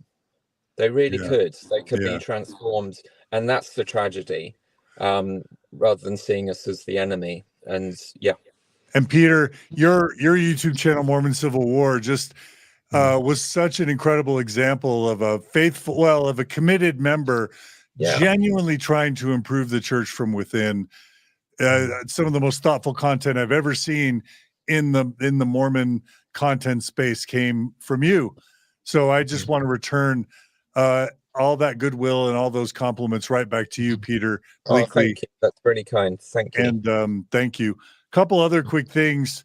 I was going to say that one of the beautiful things about this community is it's true that there's attrition, that we lose, contributors like Gina Colvin or Infants on Thrones or John Larson over time, even though it's probably healthy for them to move on. It's much more easy to stay when there's this beautiful community of strong, witty, committed people to join, to be there with you, to support you, to collaborate with. And so, just seeing all these beautiful faces right now in front of me and all the others that can't be here, it is so, it's kind of badass that we're all teaming together, kind of like Avengers, kind of like X-Men or Super Friends. And it's pretty fun. It's pretty really fun. Is. And behind the scenes, there are so many people that have reached out to us all personally to say, I wish I could be there. Please pass on my love. I wish I could do something. Let him know that I'm thinking of him. From all spheres, fully believing members, fully active, through to never Mormons. And they're part of this community too. They might not be a face that's known, but those names that pop up in the comments, or you get a little like from on a video. And it's so powerful. And it's what a community should be, because we don't all agree on things, and that doesn't matter. And it actually strengthens us to have that different viewpoints, different life experiences. We don't pretend that we all agree and all know what the future holds. We actually embrace and support and are compassionate towards each other wherever we might find ourselves at that time. And I think looking backwards, it's much more easy to do it with compassion. There's a trope, isn't there, of sorry for what I said when I was Mormon, but actually you'll get the most compassion from people who were Mormon, because they understand the mindset, and they understand what it feels like, and the overwhelm it feels like to find yourself outside of that bubble. So it's a fantastic community, and thank you so much to everybody who has reached out. That love and kindness has been passed on, I'm sure. Nemo's felt it very much. He's aware that there are a lot of people got his back this evening. Yeah. Speaking of that, I'm showing 4,063 people on this live stream right now across something like 10 different channels. Please, everyone, like this stream wherever you are. Please subscribe to the channels who are supporting this stream, and that just helps with the algorithms. That would be amazing. Now, Ruth, I want to ask you to interrupt us at any point. Nemo comes out and is ready. Rebecca, if you don't mind, really quickly, we see that Fairview shirt that that Peter's wearing. You and Landon did more reporting on the Fairview, Texas temple and just the general Mormon temple steeple debacle. Can you just summarize for us your perspective on what Nemo's participation in that entire news story kind of meant both to the people of Texas and to people across the world? And to you. Oh, absolutely. Yeah, And I to have you. to say I have my candle too. Here I Oh, am. beautiful. So, and some people in the chat have been asking me, am I also excommunicated, since we're talking about that? And not that I know of, although it's not out of the realm of possibility. I also haven't resigned yet, out of kind of like what Cody said, respect for my parents who are elderly and wouldn't understand, but both of them have passed away in the last 4 months. So I guess I have some thinking to do. But yes, Nemo, I was aware of his content, thought he was amazing. I think about that word, the phrase they say in the church where they say a fine young man. And I'm like, that's Nemo. Absolutely Nemo, a fine young man. So Landon and I in our podcast Mormonish, we have been podcasting about temple building for almost 2 years, kind of exposing the playbook, how the LDS church comes into towns and sort of, pushes their agenda through of the temple and the residents there that kind of disapprove and hope that they'll build it somewhere else and follow the zoning and the codes. No other podcaster really kind of saw the vision of that. I mean, I think you were all aware of what we were doing, but what was it? Why were we doing it? What was happening? Nemo saw it. Nemo in the UK saw it. And he really got involved with Fairview, Texas. And that is the shirt that Peter's wearing right there. They gave Nemo a shirt. They gave a lot of us shirts. And when the area rep in that area of Texas sent out a letter to the LDS congregation saying, you've got to send letters to the town council there in Fairview, and you've got to make sure they understand how important the steeple is to LDS doctrine. Well, Nemo, as a truth teller and as an LDS member with integrity, could not let that stand because he knew that wasn't true. There was nothing in our doctrine, in the LDS doctrine, that says you have to worship in a temple with a very tall steeple. And of course, they needed that on record so that they could use, I won't get into it, some political maneuvering to say that it was against religious freedom if they could not build this temple with a very tall steeple. Nemo flew to Texas, and as himself, he stood up and he said, I'm an active member of the church, and I want to let you know this is not part of our doctrine. This is not something we've been taught or that we know about. And he just set the record straight. We do wonder in my conversations with him if this is part of the reason that he was called into a council. But again, I will say Nemo is a truth teller and a champion. He will not back down. And that's just him. So I admire him so much. He truly is the finest of fine young men. Absolutely. Rebecca, what a lovely tribute to Nemo. Thank you so much for sharing. And thanks for all you do with Mormonish podcast. It's been such a refreshing gift to us all over the past year. Year plus. Has it been more than a year? Okay, For me, he's on his way. Almost 2 Nemo's years. on his way? Oh, here comes Nemo. Oh my gosh. All right, everyone. It looks like Nemo is about to join. He's coming in the car. What do you see, Ruth? Yay. Oh, there he is. There's the man, Nemo. Oh. Hi everyone. How you doing? I don't know. Okay. Sorry, you're not going to get much out of me tonight. Apologies. It was rough. It was a rough night. It was I got everything out I wanted to say. My defense was about 8,500 words long, and they did give me the time to finish it. So that was good of them. They are going to sit now in deliberation, and I should hear in the next couple of days what the outcome will be. And other than that, I don't really know how to feel.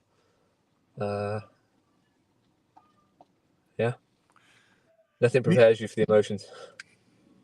Yeah, I mean, sometimes it's easy to think that you're going to stand in your power and stand in your truth. For many of us, Nemo, it was more heart-wrenching, more gut-punching than we anticipated.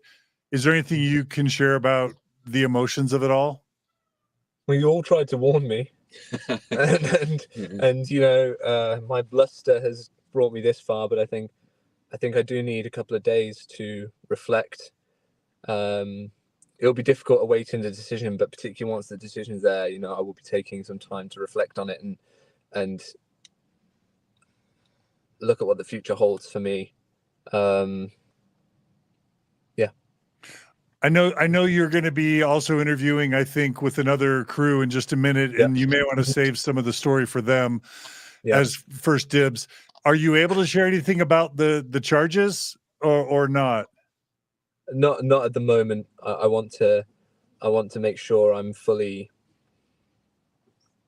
articulate, because some of the charges are more sensitive than I thought they would be, that were brought against me, more covert than I thought they would be. They're to do with individual communications between me and individuals that have somehow made their way into the hands of stake leadership.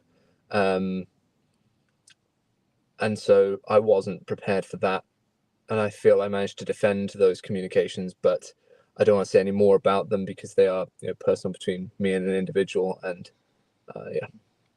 Are you able to say who was there with you, and if they were able to witness on your behalf? Yeah, so my wife was with me. A member of the ward was with me, who was able to stand up in my behalf. My elders quorum president very kindly sat with me and supported me. Yeah, and the stake president was there. No high council. They wouldn't allow the high council to be there. So 3 stake presidency members. Was there a clerk as well? Maybe 4? Yeah, ward clerk, stake clerk. Yeah. Okay. Stake clerk. Yeah. Nemo, you've got over 4,300 people joining this live stream across 9 different channels. You can see some of the podcasters and creators. Go ahead, Nemo. I said, is mine one of them? Yes, it is. It is. Okay, for sure. good. Yours has the largest. Yours has the largest audience at 1,885 right now. Yeah, it's the most successful out of them all. Nemo, do you want to quickly just maybe speak to the audience and just let people know anything you're feeling about their support for you and not just for you today, but over the past few years, and anything else you just want to share about what this today meant for you, anything of that nature. Thank you. Thank you to everyone who watches, who reminds me that what I do is helpful to them, who lets me know that it has an impact in their life. And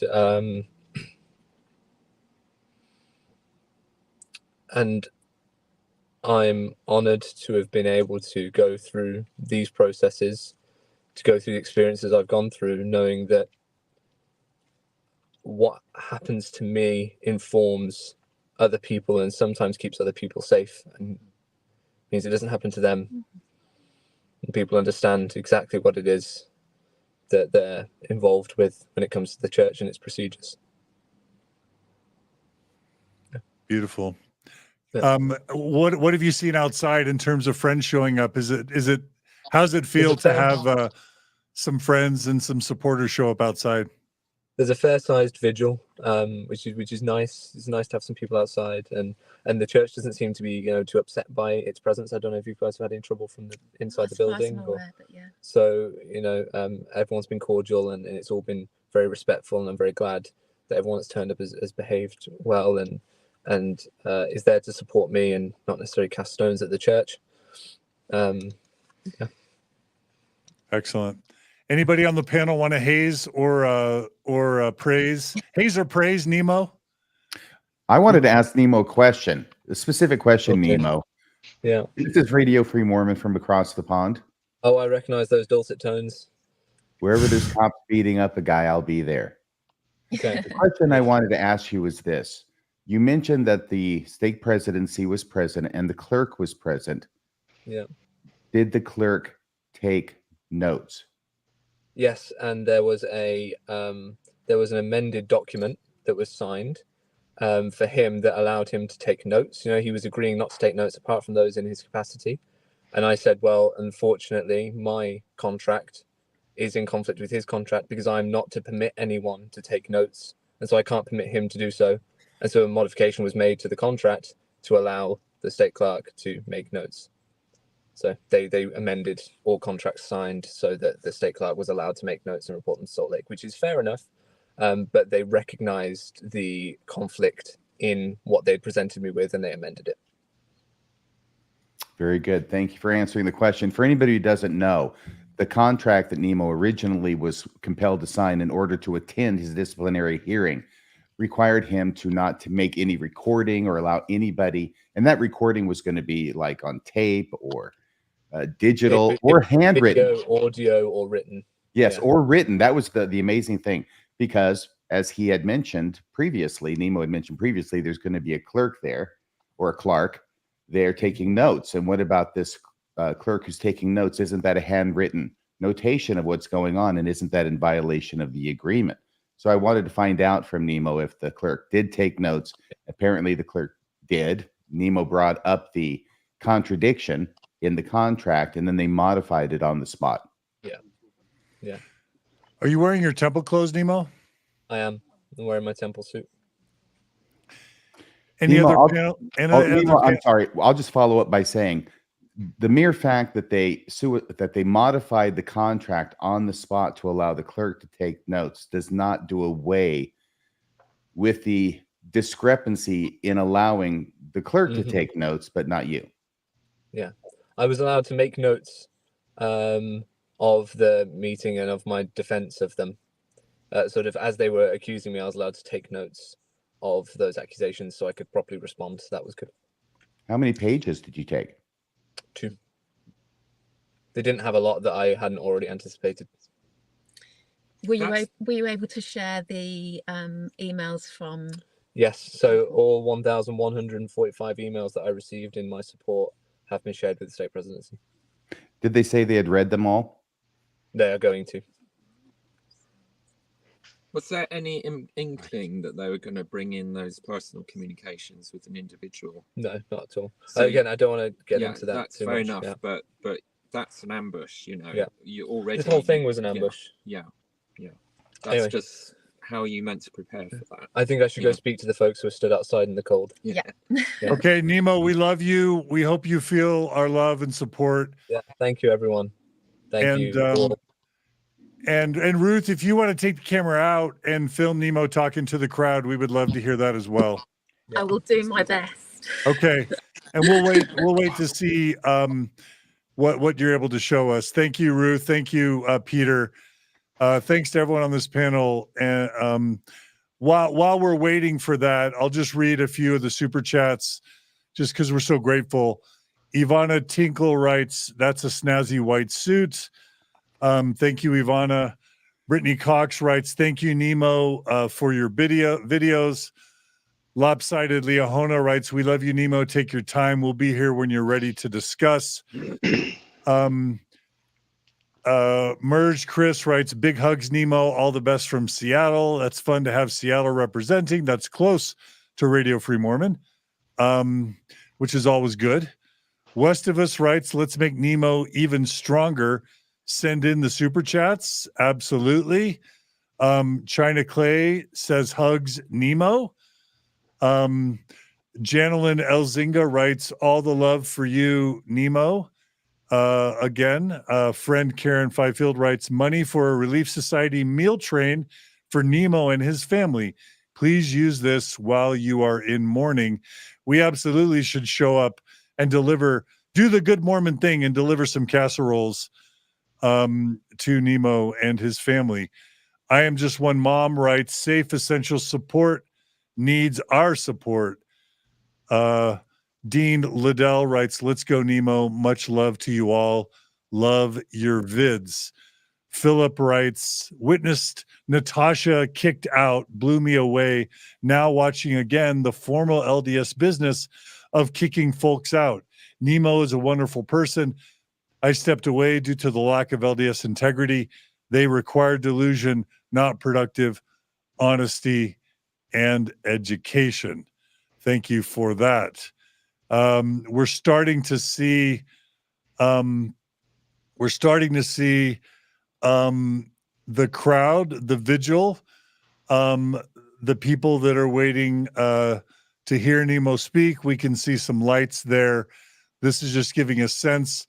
Again, the Mormon Church has not allowed the people who have shown up to support Nemo, has not allowed them to be on the grounds of the church. So they're having to hold their vigil on public property outside. There is a sign that says truth will prevail. Nemo is standing under it. There's a light there. And what a beautiful scene we have. With the crowd gathered around with their candles, and a film crew, I believe, is there also to film Nemo's speech. And we're hoping that they'll turn on the audio so that we can actually hear Nemo. There, Nemo is giving a hug to a friend. I'm not sure if Nemo's quite ready to speak yet, but maybe he is. Would you believe that I haven't done enough writing this week? Yeah. Okay.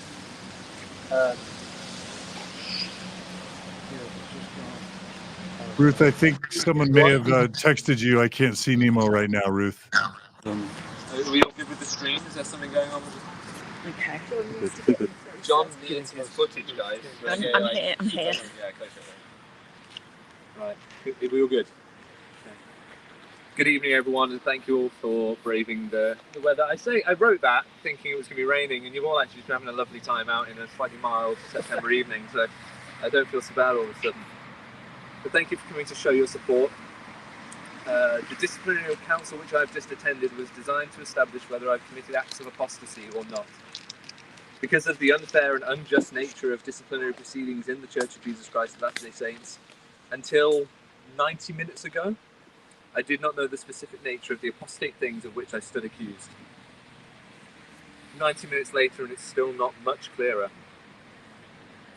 What has become clear is that in reality I was put on trial for speaking truth to power, for trying to call corrupt leaders to account, and seeking clarity on important issues. I have learnt by sad experience tonight that it is not acceptable to the Mormon Church to do something as simple as ask a question in the face of obvious corruption, let alone advocate for meaningful reforms.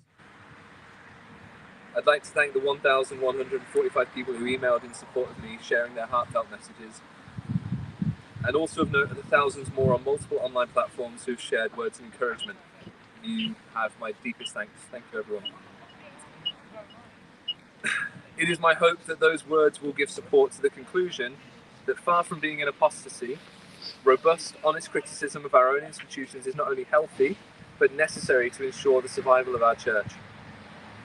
The community of the Mormon Church has raised me, nurtured me, and instilled in me the integrity that causes me to stand up now in the face of immoral behavior by its leaders. Like many in this community, I am deeply troubled by the rapid decline of church membership, which is caused in no small part by those leaders' immoral behavior. I remain hopeful that my leaders will see that the real threat to the church here is that leaders who lie, who hide money, and think themselves above accountability, they are the real threat. But at least now I know, staring at the face of excommunication from my community, that I can be proud knowing I've been part of making it better. To my nieces and nephews, and to all the children of the church, I hope you will not have to face the same things I did, because your leaders will now be background checked, and a culture of safeguarding children is beginning to permeate our church. Once again, I'm grateful to everyone who has come here and supported me today, and I'm particularly grateful to those who helped me prepare my defense, and especially to my wife and my parents, who I love. Thanks, everyone.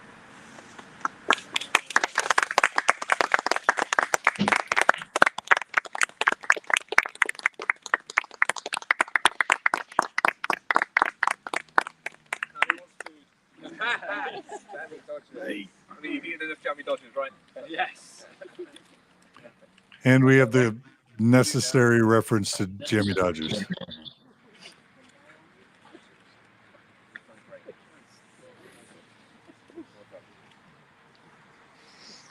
A hug.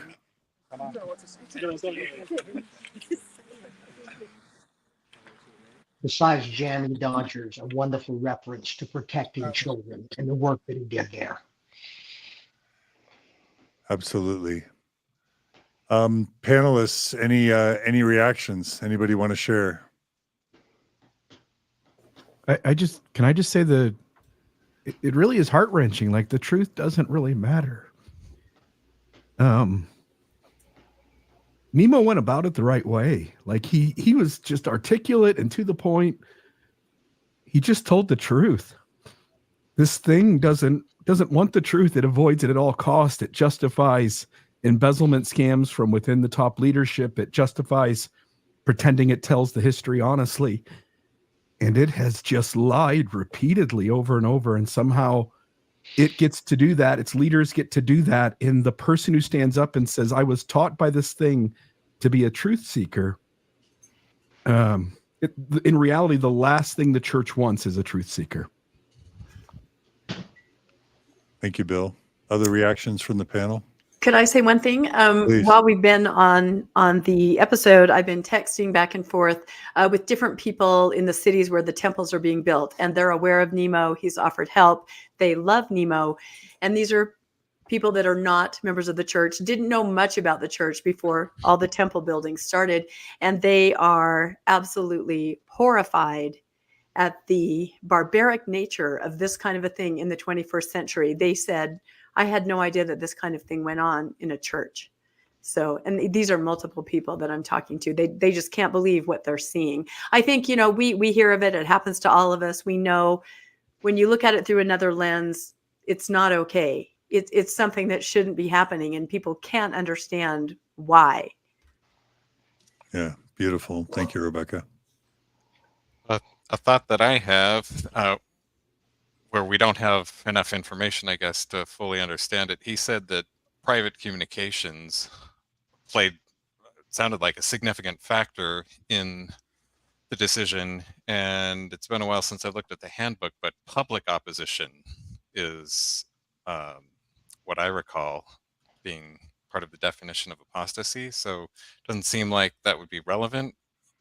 So I'm curious to see in the next few days if he's prepared or willing to share more about what that was, what that means. He seemed a little shook by kind of the surprise of that news or those accusations. Again, Natasha, to your point earlier, it's just so unconscionable that we've descended to the point where we're not even providing people with the evidence. In any court of law, RFM, you can tell us, you have discovery, people provide the evidence, people write their complaints and make their accusations, and the positions are known so that you don't show up on a hearing day surprised at what you're being accused of and of what the evidence is. Does that offend your lawyerly sensitivities, RFM? I suppose so, yes, because what we call this, the technical term is sandbagging, John. Sandbagging, yeah, when you lie in wait for somebody. And the problem is with this church disciplinary hearing, there's no judge present. The stake president is positioned as a judge, but he's the prosecutor. He's not the judge, because there should be somebody that an objection could be made to and say, this is sandbagging, Your Honor. I wasn't told that they were going to do this. I can't prepare for this. And the judge would say, you're right, and it's suppressed. You don't get to bring that in. Proceed, counsel, to the stake president. So yeah, it's a kangaroo court. It has been from the beginning. It's just getting more and more so. Thank you, RFM. Other comments from the panelists? I just want to speak to the emotion of it, right? It's very tender to see him in that position, and such a vulnerable position. And I can just feel it in my heart, in my chest, just how difficult this is to be in that space, because you really do know at the core that you're going in there into a kangaroo court, like Bill just said, without really being able to have any pretense even that your concerns or that your intentions are going to be taken seriously, or that there's anything that you can do. It doesn't matter what kind of logic you have on your side. It doesn't matter what evidence you have on your side. You kind of know internally that there's no recourse. And that in of itself is very emotionally difficult to go through. I remember after my excommunication, I really literally kind of took to bed for about 2 weeks. I really couldn't function very well. Lots of media outlets and things were reaching out to me. I turned down pretty much any interview for about 2 weeks after this. So I really do hope that he can focus on self-care. And I loved seeing the people reach out and just like actually embrace him. He needs like that type of safe touch. And how do we take care of not only our minds and our hearts, but our bodies during times like this? It's just very painful to watch this. Beautiful. Thank you, Natasha. Sam Young, if you feel like sharing, let's get you in here. And Sammy Shelley, let's have you on deck if that's okay. So RFM asked him a question. I still would like to ask him this question. As far as the atmosphere in the court.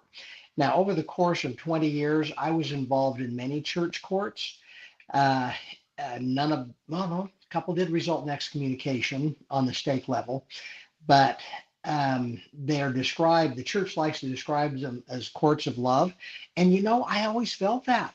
I felt like everybody's gathering around this person that wants to repent and move forward. They feel really bad about what happened. And you just felt a wonderful feeling. And when I was bishop, I wanted to make sure that the person in the court definitely felt our love. We're going to go out of our way to make sure they feel total love and support.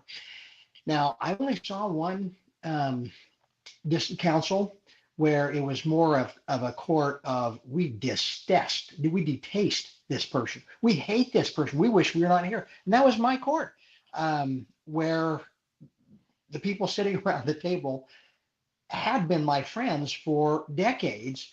And now you just felt this horrible sense, except for one person there.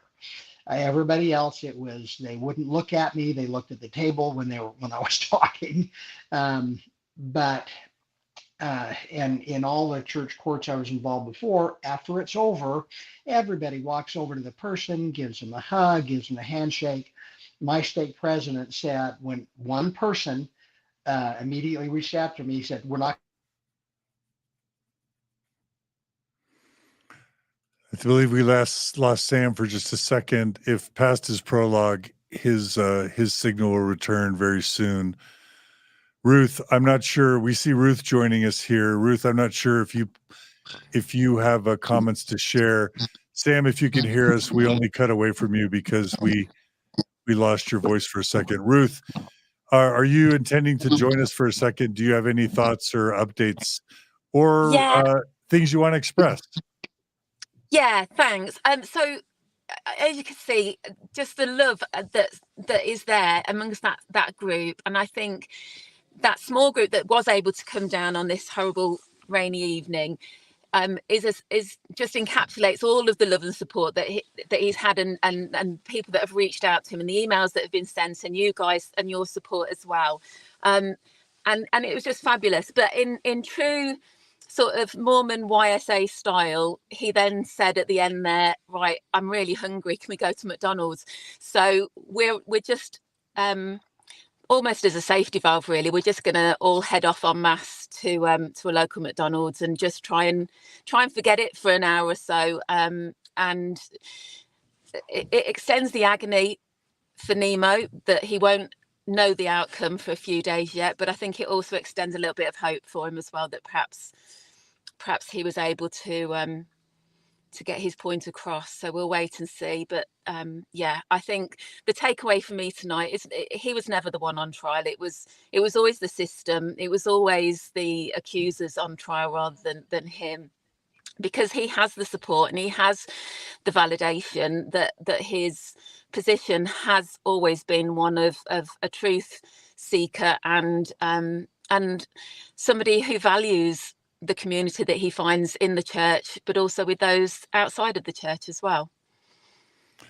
Beautiful, Ruth. Well, we can't. Well, I was going to joke that maybe McDonald's is the UK Mormon version of going to a pub. Is that true? Oh, possibly. That's one of the lovely things about being in the ex-Mormon space, isn't it? There's so many more venues available nowadays. Well, Ruth, we can't tell you how delightful. I assume you're ready to kind of cut your feet and go enjoy your friends. Is that right? Yeah, we're gonna head off, and because we'll be driving, I don't know what our signal's gonna be like as well. But thank you so much for letting me me and my car host be your studio on tour at the moment. But yeah, it's we've had to sort of do it on the hoof and make it work. But I'm hoping that the people that have been watching have got some value from it and realised we just wanted them to feel included as well in this process, and it was really important to Nemo to know that he could share it with everybody else. So thank you for facilitating that, and for all of you guys, for all of your input, and for all of your stories and all of the things that you've been through, because you stand on the shoulders of giants in these things, don't you? And you know, going right back, you formed roadies and all of that sort of history of people who found something and questioned it and were squashed for asking about truth. And as the wonderful Peter Bleakley banner said, truth will prevail, even if that means that takes us away from what we think of as Mormonism. The truth matters. So yeah, truth will prevail wherever it takes us, and the community will prevail as well wherever we find ourselves. And that's what's really come out of this whole horrible process. So well said, Ruth. So beautiful, so thoughtful, and we expect nothing less from you British ex-Mormons. Ruth, thank you for providing on the ground coverage. Let's have a UK Thrive where we can all come out and karaoke again with you all. That's some of the funnest karaoke I've ever done. You would be very, very welcome. All right. Well, y'all take care. Take care. Enjoy your McDonald's, and we hope to see you all again soon under better circumstances. Please give lots of hugs to Nemo on behalf of all of us. Will do. All right. Take care, all. Take care, Ruth. Samantha, I had asked you if you had any thoughts or comments you might want to share. I mean, I feel like it's all been said. I'm just feeling a little bit, I don't really expect to feel sad. I sort of went into this thinking, well, the church doesn't deserve Nemo anyway. But yeah, just in reflecting on like how specific Mormon community is in the UK and how he's in certain ways losing access to that. Yeah, it is sad. It's sad that the church wants to own people so thoroughly and then will kick them to the curb for, you know, having too much integrity. Absolutely. But Nemo was slaying in his white suit, and they can't take that away from him at the end of the day. Absolutely. He's slaying, no question. Thanks, Sam.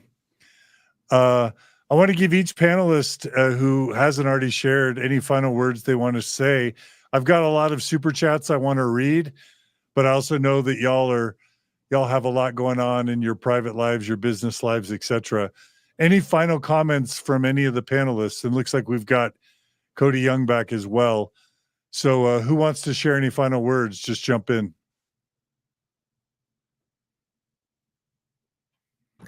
The last thing I'll say, you know, I mentioned that I was able to I took, you know, to bed for 2 weeks.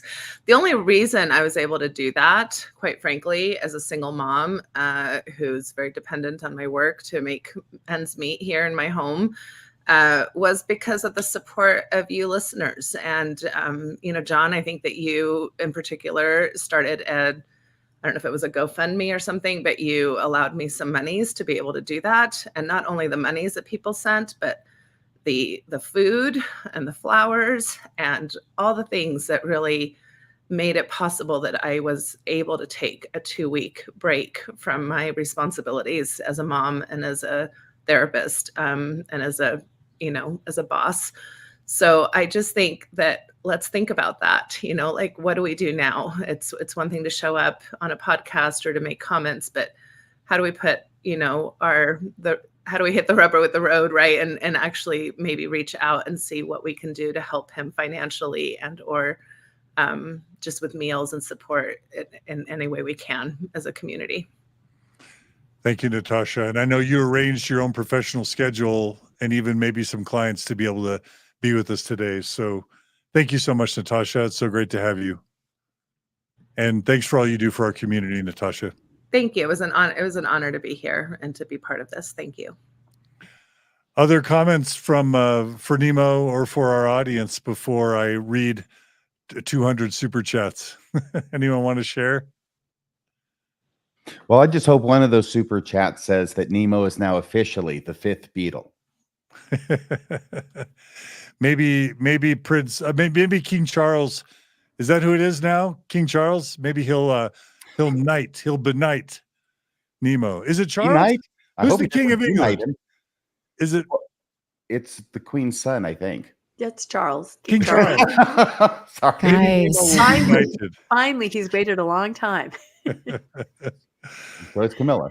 Can I just add one little Please, thing? Bill. I know I've talked Please. a bunch, but I'm going to present my screen here. I just want to show something. This is, I think, important. Absolutely. I don't know if you can add it, but here we go. I just want to note and this is towards Sam Young and all of you folks who have moved the needle. And I think Sam is the easiest one to point to, but Sam Young asked, his whole purpose was, please have 2 adults in the room with children anytime there's a conversation in church happening with a kid. And he gets excommunicated for pushing that. And as you guys pointed out, shortly thereafter, President Nelson, prophet, seer, and revelator, president of the church, makes the change that allows them to have, for every kid or the parent of that kid to ask for another adult to be in the room. And you get it now. I want to note, by the way, when you allow 2 adults, you're also sort of, because you're not requiring 2 adults, you're also still allowing sexual abuse to happen in some instances. But what I want to note is the screen I shared there, John, Jana Reese's survey, they took the top 15 changes of President Nelson under his watch, surveyed 1,400 and something Latter-day Saints, and the 5th most favorable change that believing Latter-day Saints noted about things happening underneath during President Nelson's leadership of the church. Number 5, allowing parents to accompany youth into bishops' interviews. Believers of the church are acknowledging right there that folks like each of you, specifically here, Sam Young, make a difference in helping the church change. And I just think that's, as you point out, this group of people who offer constructive criticism probably have made the biggest difference in Mormonism in the present moment of anybody who's helping to make changes. So Thank you, Bill. Thank you for taking the time to be with us today. Other final words for our audience or for Nemo before we sign off? Cody, I see you joined us back. Yeah. Can you hear me? Yeah. Wow, that was really interesting, Bill. Thanks for sharing that. Just want to send my love and support to Nemo. I'm truly inspired by his bravery and integrity to do what he's doing. And clearly this is very difficult for him for a myriad of reasons, but just really impressed. And so I hope that he's well. I hope that he can be loved and supported through this, because he needs it and he deserves it. Thank you, Cody. So much love to you and Leah. Thank you. Rebecca, any final words? I just wonder if any of you are monitoring your chats on your channel like I kind of am. And it's just incredible, the outpouring of love for Nemo and the appreciation for just, all of us in general. It's really amazing to see how many people are out there who are behind what all of us do, especially Nemo right now. If you haven't had a chance to read your own chats right now because you're on air, maybe it's bad form. I don't know. I just happen to have it up right here, but it's absolutely incredible. All of you listeners and viewers are just amazing. I can't even say how wonderful you are in your support of everyone, and Nemo especially. Absolutely. It's the listeners and the viewers and the donors really that make pretty much everything we do possible. If we didn't have supporters, whether it's through donations or people who watch the ads or people who super chat or people who sign up on Patreon, whatever it is, we exist. Or just the emails and the encouragement and the comments and the thank yous, and just have, letting us know, giving us constructive feedback. Even the critics, they all play a really important role. What a beautiful thing to mention, Rebecca. Thank you. Let's see. Samurai RFM, any final words? Just love you, Nemo. And I prophesy at some time in the future, your contribution will be recognized by a broader audience. The Catholics have All Saints Day. Mormons need to have All Apostates Day to acknowledge and celebrate those who have helped reform them. Love it. Thanks, Sam. Thank you. The RFM. My fifth Beatle comment. That was my way of making a quick comment, just in and out. I love it. Some people are saying in the live chat that Nemo's actually the first Beatle. I don't know how many people would agree with that. Fifth is pretty good. Other people are saying there's already a fifth Beatle, even though there's a number of people who have his name, and Nemo can be the sixth Beatle. But I just want to make sure he's one of the Beatles. I love it. Thank you, RFM. All right. Well, thanks to all of you for joining us. I'm now going to read a bunch of super chats just to thank. If you're listening or don't want to hear us shouting out, you are welcome to do whatever you need to do. But I'm going to start reading a lot. So thank you, Lily. Thank you, Kristen Lee. She writes support for you during this time. Thanks, Kimberly. Thanks, Lost Dutchman. Zach Lightcamp here has some type of emoticons that I can't totally read. Do y'all know what those are? Can anyone tell? Anyway, thanks, Zach. Dove. Oh, those doves? Oh, and a palm. Branch. And a palm tree. Olive branch. Okay, that's good. That's good. Thanks, Ronan. We've got Christopher Dable saying, I'm curious to know if you all were shunned after being excommunicated. Does the church shun? I can say not only myself, but my entire family were shunned by people that we held as dear friends for over a decade in our home ward. And we've even had family members who have cut off all contact with us since the excommunication. So absolutely the Mormon Church shuns. Anybody else want to throw in a vote about shunning in terms of how they've been treated or what they've experienced? Well, you don't have to be excommunicated to get shunned in the church. That's the great thing. Yeah, it definitely happened to me. Definitely had members of my ward that I had spent lots of quality time with and considered the best of friends who immediately turned their back on me and saw me as a bad guy. Yeah. All right. Wicked Smart writes, you are a class act, Nemo. Amy Pearson writes, extending the verdict just adds to the trauma of being excommunicated. We love you, Nemo, and hope you take the time to heal. I think it was my excommunication, I believe, was the first time a verdict was held until subsequent days. And I think that's because it was the first time there was a live viewing audience to an excommunication. In the past, the church was always able to kind of excommunicate people in private, in silence, without media. But in 2015, there was a huge crowd outside the Stake Center. There were cameras streaming the excommunication. And I think the church didn't want to give us or anyone the satisfaction of the theatrics of someone coming out of the disciplinary council in the night with hundreds of people holding candles and then a verdict being announced.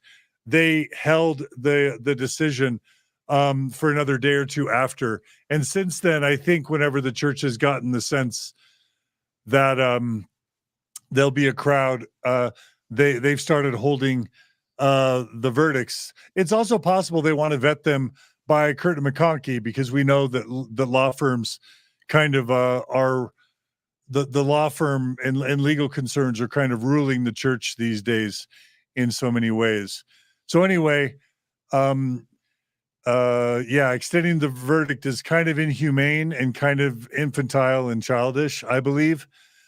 Ann Anonymous writes, the result will be out only just before General Conference.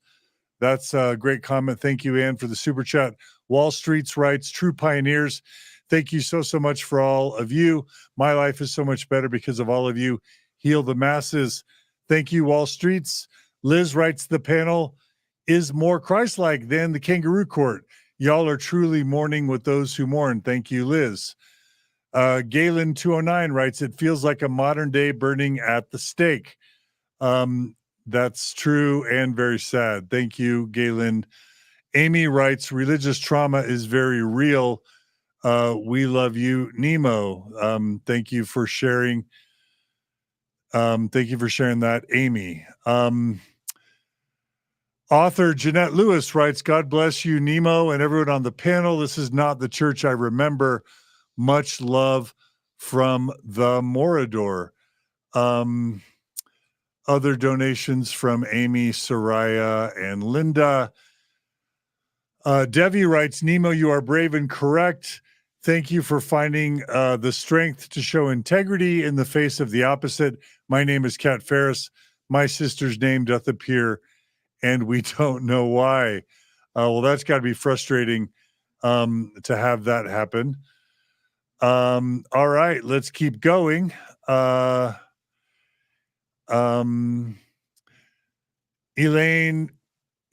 Faust writes, Nemo is so unbelievably brave and poised. It's inspiring to watch. Thank you, Ilana. Colton Bell writes, thank you to each of you. Leaving the church has been one of the hardest things my family has done. And my father was murdered when I was 14 by a church member, mind you. Nemo, you have our support. Wow. That's heart-wrenching. Colton, thank you for being willing to share. We're so sorry for your loss and trauma. FoxyBot, thank you for the donation. Heidi Christensen, support to you, Nemo, from Pleasant Grove. Thank you, Heidi. I've seen your support a lot over the years. Billy Klaus writes, much love from Utah. The church doesn't deserve Nemo. Brooke Hendricks writes, hugs to you, Nemo. My heart goes out to you, sending you strength in this hard time. Michael Boyder says, support from Alaska. That's so fun that we have an audience from literally all over the globe, including Alaska. Hey, John, can I break in for just a second? Please. This has been riveting. I just got to break in. It is actually a thing, though it might sound unusual, that anybody who's been a lawyer or associated with the court system, especially with criminal trials, there are times when the jury goes back and they sit down and they take a vote and they all agree. First time, no discussion. They just sit down, they read they look at the instructions that have already been read to them by the judge. They pick a 4-person, they take a vote, and they all agree.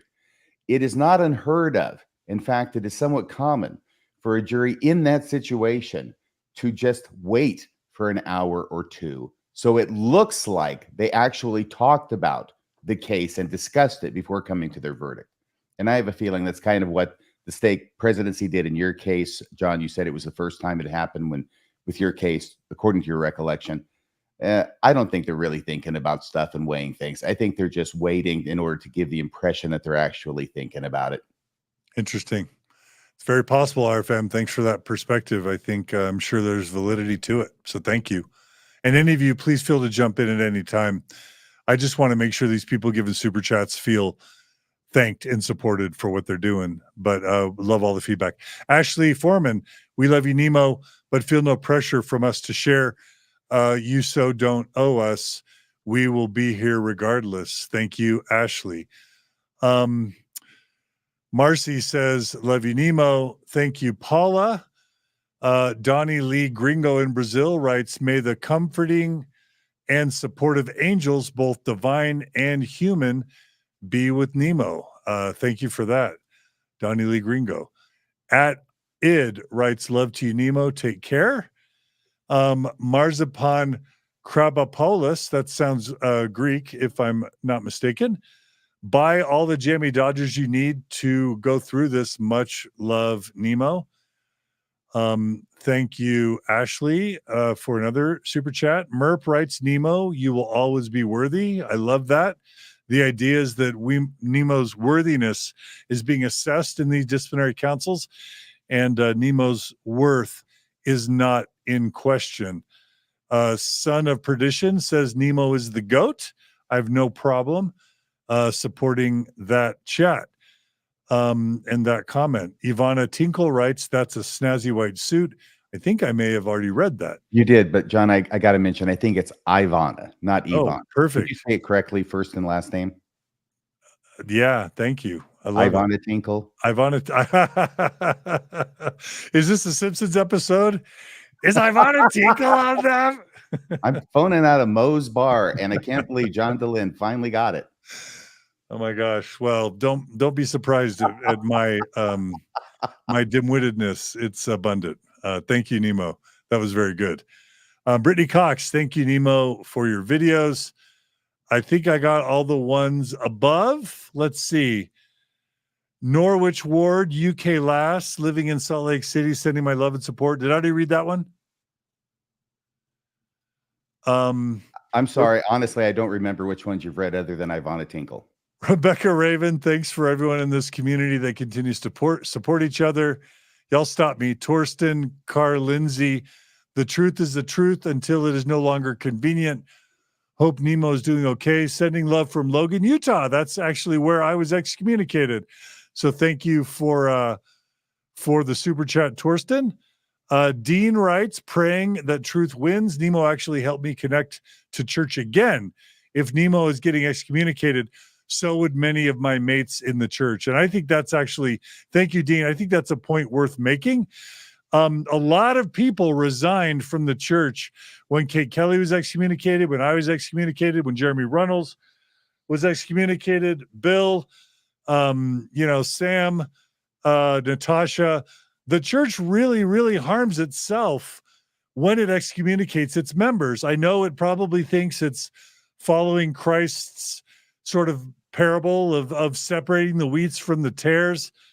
All I can say is it's self-inflicted damage, because I just can't imagine Jesus wanting his own church to commit acts that motivate the members of the church to resign their membership.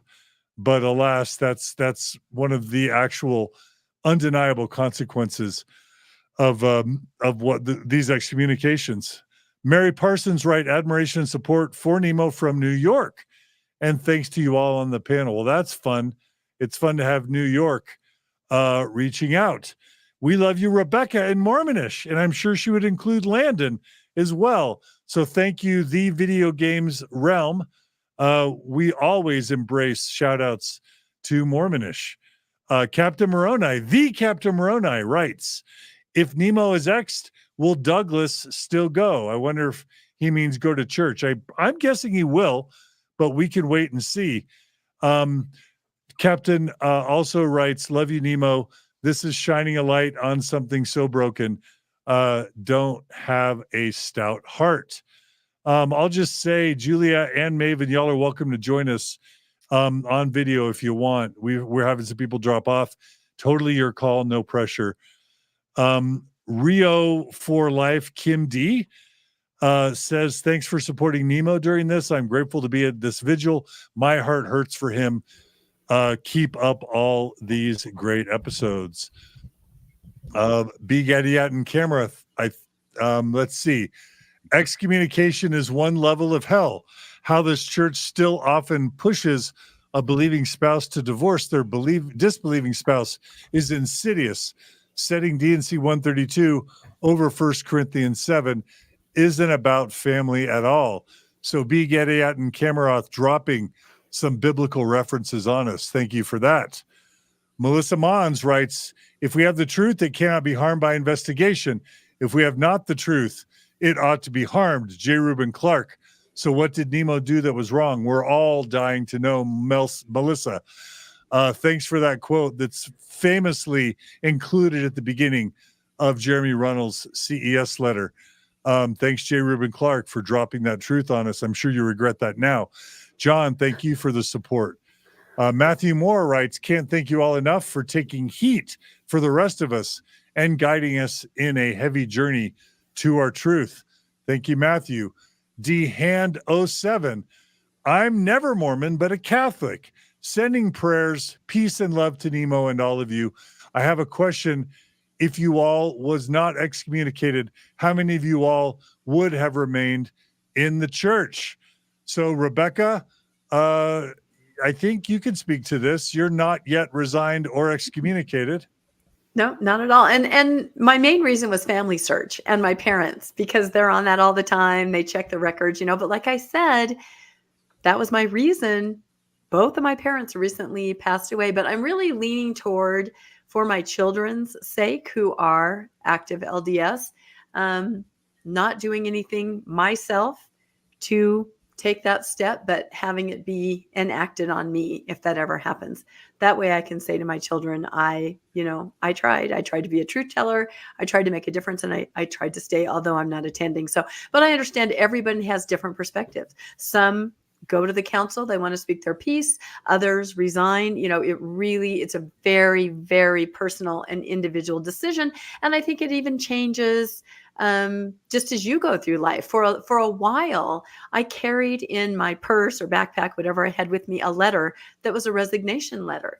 And I thought, if anyone ever approaches me and hands me the letter, I will hand that letter back that says, you don't have permission to talk about me. Please take my name off the record. But I've since put that letter away, because I feel like just kind of more let the chips fall where they will. That's kind of my perspective now. So it's a journey that changes even as you're along it, I think. Love it. Thank you, Rebecca. Julia, for those who don't know anything about your story, anything you want to share about your membership status? Yeah, so I was excommunicated. Can you guys hear me? Yeah. I was excommunicated. I was in a same-sex relationship. I left my temple marriage and am dating a woman.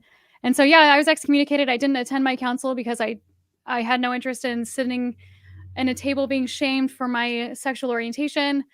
And I feel like is the situation, because I've never been, is it where they have like a whole table of men, right? And they're judging you kind of what does Yeah, that in my look like? case, there was this big, super long table. There was the stake presidency at one end, all three of them, and like a secretary, and then literally 12 members of the stake high council, all around the big, long table. And then Margie and I were at one corner of the table. Bill, you're shaking your head. It sounds like that's what same happened thing with you as It well. was the same with you. And then Bishop Pinson, was same with you?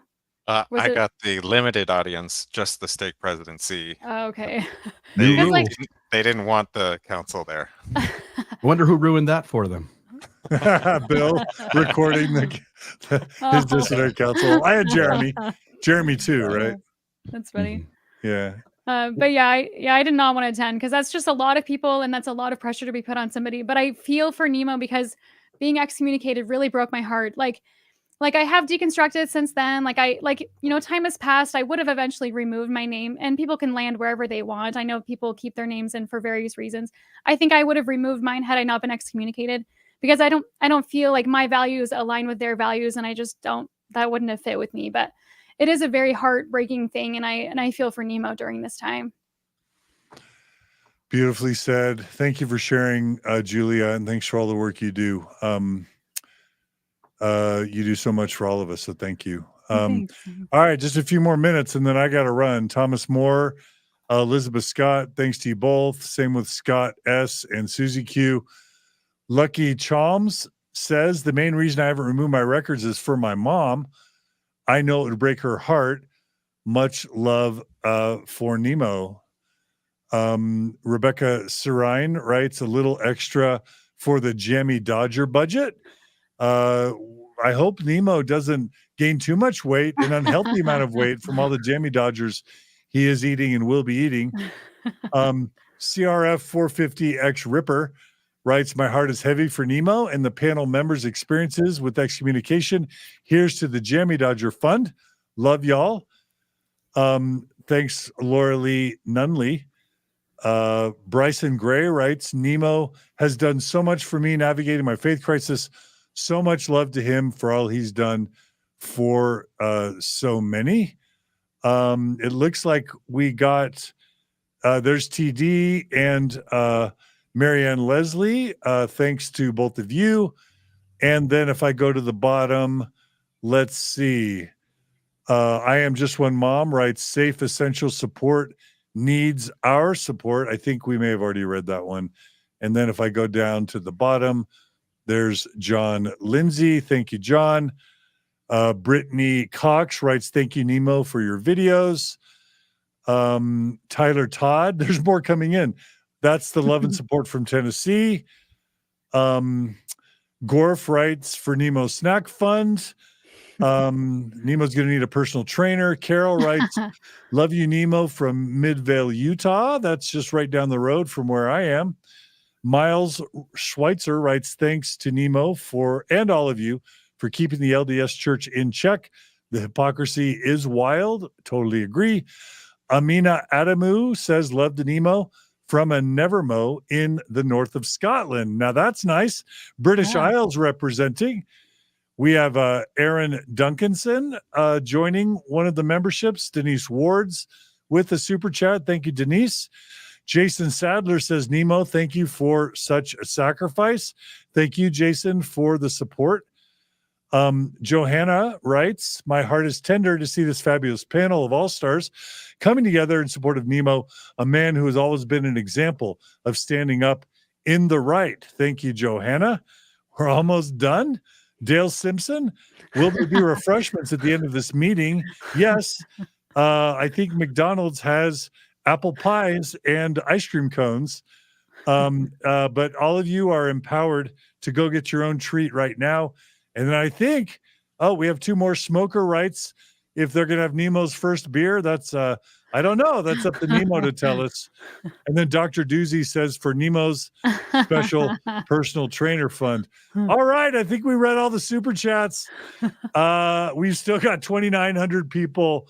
We just want to thank again all our panelists today. Radio Free Mormon, Bill Reel, Mormon Discussion YouTube channel, Radio Free Mormon Podcast YouTube channel. Check it out. Sam, you do great work. Rebecca representing Mormonish along with Landon, Facebook and YouTube. I'm sure y'all have Instagrams and TikToks as well. Sam Young, thanks to him. Thanks to Self on the Shelf and Samantha.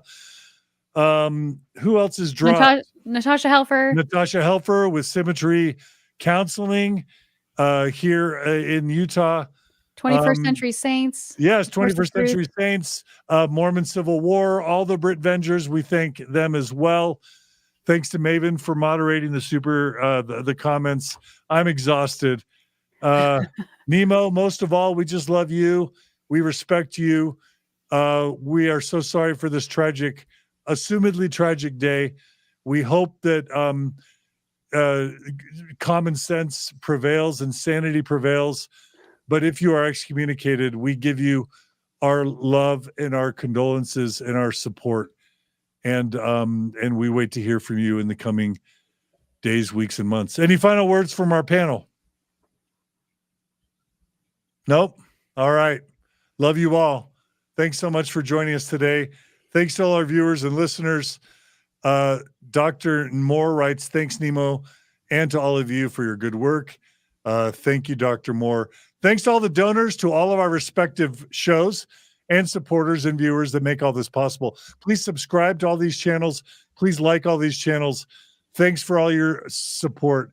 Please be good to each other, be kind to each other, and we'll see you all again soon on another episode of Mormonish, Nemo the Mormon, Radio Free Mormon, Mormon Discussion, Mormonism Live, 21st Century Saints, Zelf on the Shelf, and all the other wonderful Mormon and post-Mormon podcasts and YouTube channels. Take care, everyone. We'll see you all again very soon. Bye-bye.